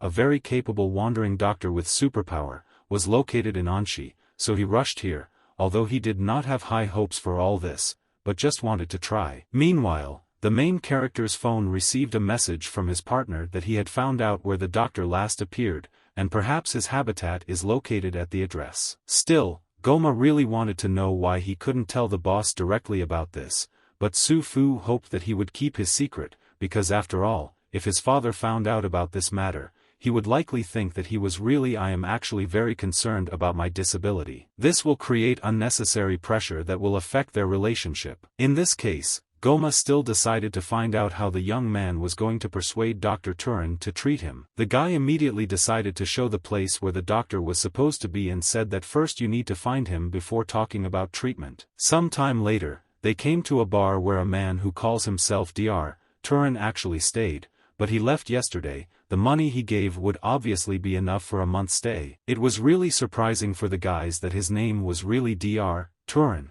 If he stayed here, it means he provided his ID, the policeman assumed. The woman said that they are not very strict here in terms of registration, and the client only needs to pay and show ID. Soon after, she handed over her ID, which had a photo of the doctor. Seeing this, Goma was immediately surprised that the doctor looked like this. As it turned out, if you didn't look at the photo, the woman couldn't remember exactly what he looked like, and it's obvious that he left only yesterday. At the same time, the protagonist's partner wrote that the withered believer he asked to inquire about was Jinta Inoue's ferocious bodyguard. The day before, this bodyguard went to Anshi, and his intentions were unknown. Goma began to accompany the young man, saying that they had come here in vain, because Dr. Turin had most likely already left the city. The hero realized that on the eve of the appearance of the fated believer, Dr. Turin left the hotel, and perhaps there is a connection between these events. Some time later, while passing near the river, Goma suggested that Su Fu stay in Anshi for 2 to 3 days to see the sights. Just when they will be able to look around carefully,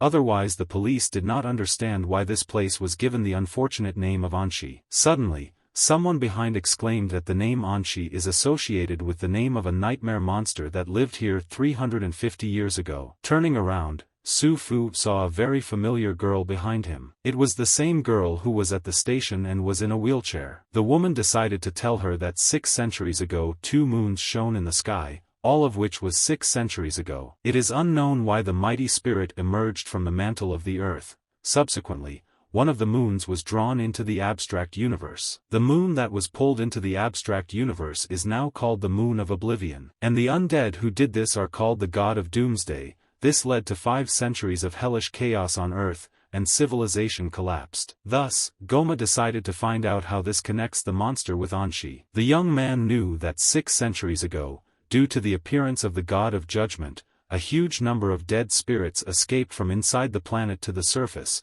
which instantly turned into the underworld. Fortunately, Anshi is located in an area with a very low level of disaster. Moreover, during the chaos, one very powerful magician took command of the city, but despite this, massive losses could not be avoided. What's even more terrible is that this powerful magician also had problems. He felt such hopelessness from the tragic reality that he had the idea of escaping into his dreams. He naturally understood that this kind of thought was unacceptable. However, the superpower did not understand this. Because the superpower of the devotee responds to the imagination of its bearer, so his superpower formed a happy dream, and then brought the magician there. But in fact, everything was a little wrong, and the opposite happened. His superpower was destroyed by the breath of death of the outside world, and in the end the magician turned into a nightmare wandering the earth. And this is not just an expression, he literally turned into a nightmare. This creature was a monster from nightmares that could arise in every person. Days and nights he repeats the tragic dream that flows into that reality,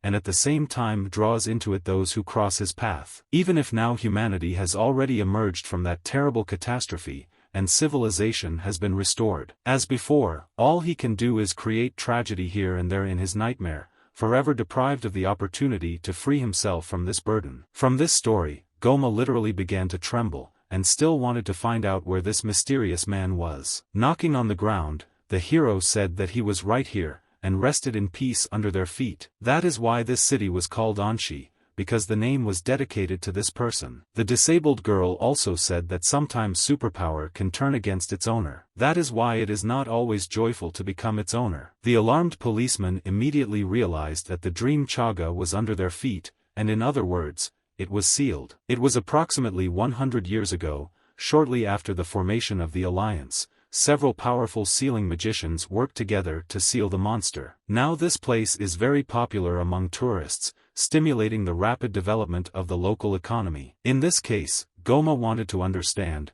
how could such a devilish place be a tourist attraction? In fact, this is why this place became popular, because it had a very tragic history. Looking at the girl, the young man realized that she seemed to move only her head freely, and it was quite possible that she not only could not stand, but was also blind in both eyes. The real silent young woman behind her is even more strange. Outwardly she is quite ordinary, however, if you look more closely, it seems that she does not look like a person. Out of fear, Goma began to ask Su Fu how to leave here, because it was extremely creepy to hear such stories about this place. Before that, they were traveling in the same carriage, and the young man wanted to find out if they also came here to see the sights. The girl immediately began to deny this and said that they were looking for Dr. Turin. Hearing this, the hero decided to tell him that in fact, he came here to find Dr. Turin to cure his arms and legs, and next to him was only his companion. It was a funny coincidence, because the girl had the same situation.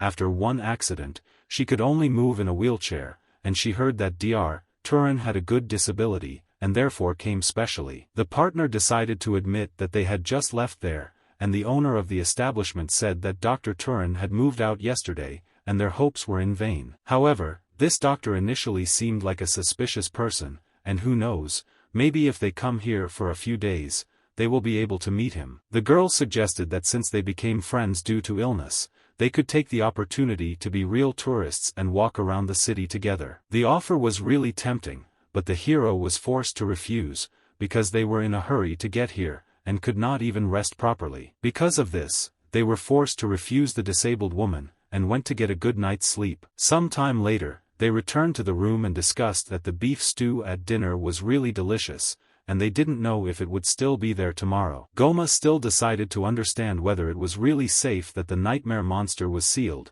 because it was scary to fall asleep, because suddenly they would fall asleep and the monster would break out. Su Fu understood that Anshi had been calm for 100 years, and of course nothing should happen. A few hours later, events continued to occur at night. The main character suddenly woke up and decided to look around. As soon as the young man turned on the light, he noticed that his partner was not on the bed. Entering another room, he discovered a mirror in which there was a strange reflection. In the mirror he saw himself, who he was before, namely the journalists of the evening newspaper. Understanding what was happening here, Su Fu immediately assumed that the nightmare monster had indeed come to life, and something terrible was about to happen. Opening the window, the hero saw how many meteorites began to fall on the city. After all, there was a problem in sealing Anshi, and the power of the nightmare monster entered the outside world and pulled him inside the dream, or there is a dream Max acting with evil intent against him. This magician took advantage of the fact that he had a dream and connected his dream with the dreams of other people. Meanwhile, someone was persistently knocking on the door,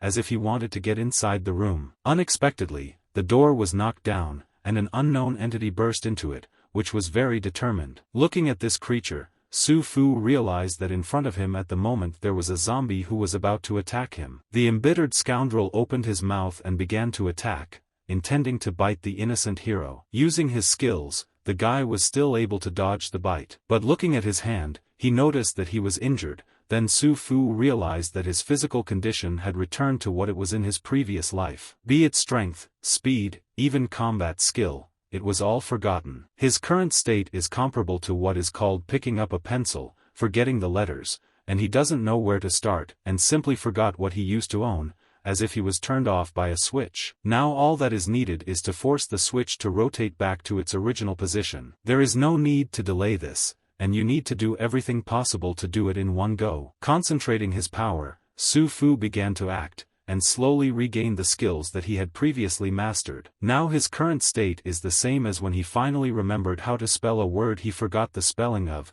then carefully wrote it on paper. Grabbing the book, he began to attack the impudent zombies who dared to break into his apartment and attack. For the main character, this was truly an incomparable pleasure, because in this way he took revenge on his enemy. This time the zombie can no longer fight because he now has no control over his head because it is separate from his body. Coming out of the room, the young man discovered that some kind of devilish force had pulled him, who reacted so slowly, into this dream from which he could not get out, and the guy was really wondering where Goma was now. There were indeed a lot of vile zombies, and they were going to attack Su Fu because they saw that he was a victim. In a fight with zombies, a mistake will be very costly, because one mistake and you are doomed.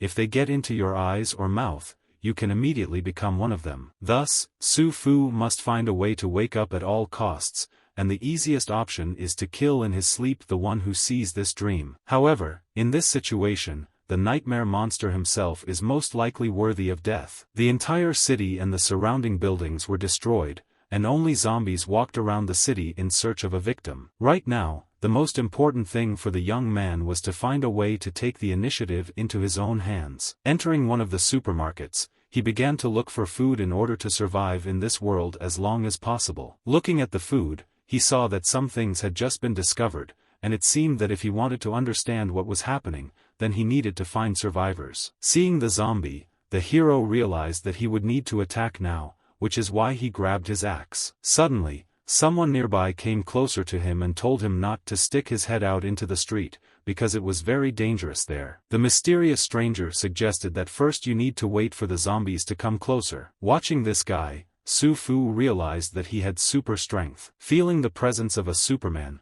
the guy understood that this was the owner of superpower with a level close to the first. As soon as the zombies left, the strangers immediately began to call for the hero, because such a loud noise that they made would in any case attract even more of these creatures. Immediately after this, they went to another point in the city in order to hide from a large number of opponents. Finding himself in an abandoned factory, the stranger decided to apologize and said that it was an emergency. In order to quickly finish off all these rubbish, he needed to first let them get closer. The stranger also decided to ask the guy if he was injured, and fortunately, Su Fu was not injured. Suddenly, the guy said that he might have to leave first because he had urgent matters and needed to focus on them first. Not understanding how urgent matters could arise during the apocalypse, the hero nevertheless decided to ask what matters were. In fact, the strange man was looking for a guy who had difficulty moving and had a bandage over his right eye. Hearing this, Su Fu realized that this strange man was looking for him. The boy also said that this man's name was Su Fu, and he made a promise to his father that he would look after him. His mission was that he must ensure his safety and without a single scratch, no matter what, bring him home. That was his mission. And under no circumstances should he be let down, otherwise he would never ask himself to do so. Looking at this guy, the hero did not immediately understand that it was Goma, because he had changed very much. This was obvious because it was just a dream, and the main character also changed beyond recognition. Some time later, they heard that zombies were approaching nearby, and it was still unknown what needed to be done in order to kill them completely. It was very difficult to destroy these monsters by any natural physical means, and if they had mastered fire magic, they might have been able to defeat them using fire. Having heard the information regarding fire magic, Goma seemed to understand something and realized that all was not lost. Thus, he wanted to try to control fire magic in order to destroy the opponents who would be right in this building in a few minutes. Using his magical abilities, Goma began to act and wanted to incinerate all the zombies that were in his way. Looking at Gomu, Su Fu knew that as far as his memory serves him, he was strong in super-fast regeneration, and it was not clear how he did this. This guy actually used fire magic and effectively destroyed the zombies that were creeping up. A huge number of angry creatures were approaching Goma, and he did everything possible to restrain them. Experiencing severe pain, the young man still managed to defeat all the opponents who surrounded him. Looking at his former partner, the hero decided to ask if he was okay. The bodies around him haunted Goma, and he was the last to say that he was fine. At that very second, Su Fu realized that this ability of accelerated regeneration, and it turns out that Goma has two superpowers. Moving closer to his partner, Hernasha said that he didn't have to do that, and that it was enough to just dodge and avoid them. But Goma believed that these zombies were so pathetic, and being imprisoned here, they would not even be able to rest in peace. The hero has just realized that Goma still thinks that he is not actually in a dream, but that all this is happening in reality. Suddenly, the partner realized that the guy in front of him did not have superpowers, but his abilities had just manifested themselves in the form of physical strength. Su Fu couldn't think of anything better than to say that he was faceless because he couldn't reveal his real appearance to him. Otherwise, it will be very difficult not to fight in this dream of the era of chaos and murder. The good-natured boy exclaimed that he was a supporter of the Faceless One, and his name was Alvis Christopher. After laughing, the faceless man said that he knows this, and last time he was a security guard at the Heli Pharmaceutical Company. Moreover, his nickname is Goma, and Su Shengxing is his benefactor. The boy was truly amazed that the faceless people knew so much about him, and realized that he really deserved to be faceless, with such frightening intellectual abilities. Entering one of the abandoned buildings, the company realized that they needed to rest here. Finding himself in one of the rooms, Goma decided to ask the faceless man whether he was really going to wait here for dawn,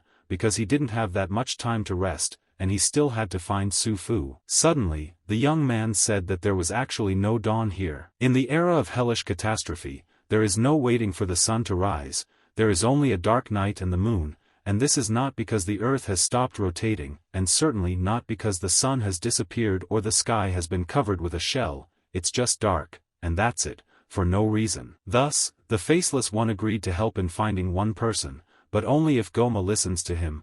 Now he wants his partner to rest and come to his senses, and then they can get back to business. Then the hero began to ask his partner that last time he said that his superpower was superfast regeneration. And as it turns out, now Goma also knows how to control fire, and this is his specialization. In fact, the guy got burned in the past, it was a whole 10 years ago. Then, taking advantage of the day off, he went to the mountains with a tourist group, and despite the fact that they did not know each other, the atmosphere was wonderful. Then they appeared, and they are fading believers. Also, monsters suddenly appeared, like something out of a horror story, and grabbed them all as a sacrifice to revive the spirit. They were not the only ones kidnapped, there were many people there, about 100 people, everyone was locked in some gloomy cave. At that time this crime caused a great stir among believers. No one could move, everyone could only listen to the voice of the withered priest reading a prayer. Very soon everyone began to burn quietly and calmly, because none of the people present could not make a sound. Encouraging his comrade,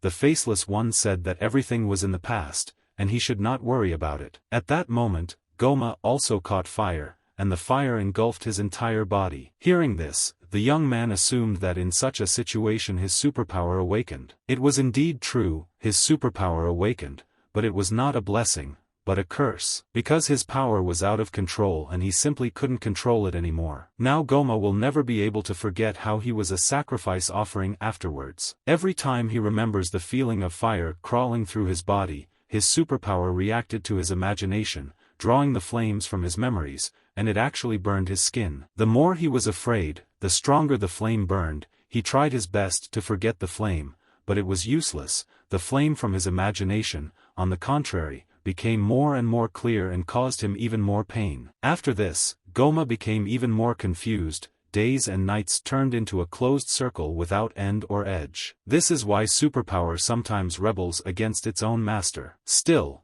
the hero wanted to understand that since Goma did not want to die, much less want to be burned alive, his ability for super-fast regeneration arose. This was also a true guess, and then, Captain Su appeared in front of him. He extinguished the fire on his body, and then taught him how to control the flame. Even though he hasn't fully mastered it yet, he can at least keep the flame from going out. Hearing this, Su Fu began to understand why Goma appeared in his dream as an eccentric in bandages. Because this image to a certain extent reflects his perception in a dream. Meanwhile, this is the reason why he considers Su Xingxing to be his savior and benefactor. This is much more than just gratitude for saving his life. He was simultaneously burning and recovering quickly. This pain is a separate type of hellish torment. The hero could not imagine how Goma was able to survive in such a situation, and also return to ordinary life with optimism on his face. Previously, the guy considered him a naive simpleton. Now he realized that he seemed to underestimate him. Looking at his comrade, Su Fu decided to say that he had actually done a good job, and perhaps he just lacked the right opportunity to control the flame perfectly. These words really made Goma happy, because he couldn't believe that he was able to control the flame. This man was so easy to rejoice, and perhaps this was his strength too.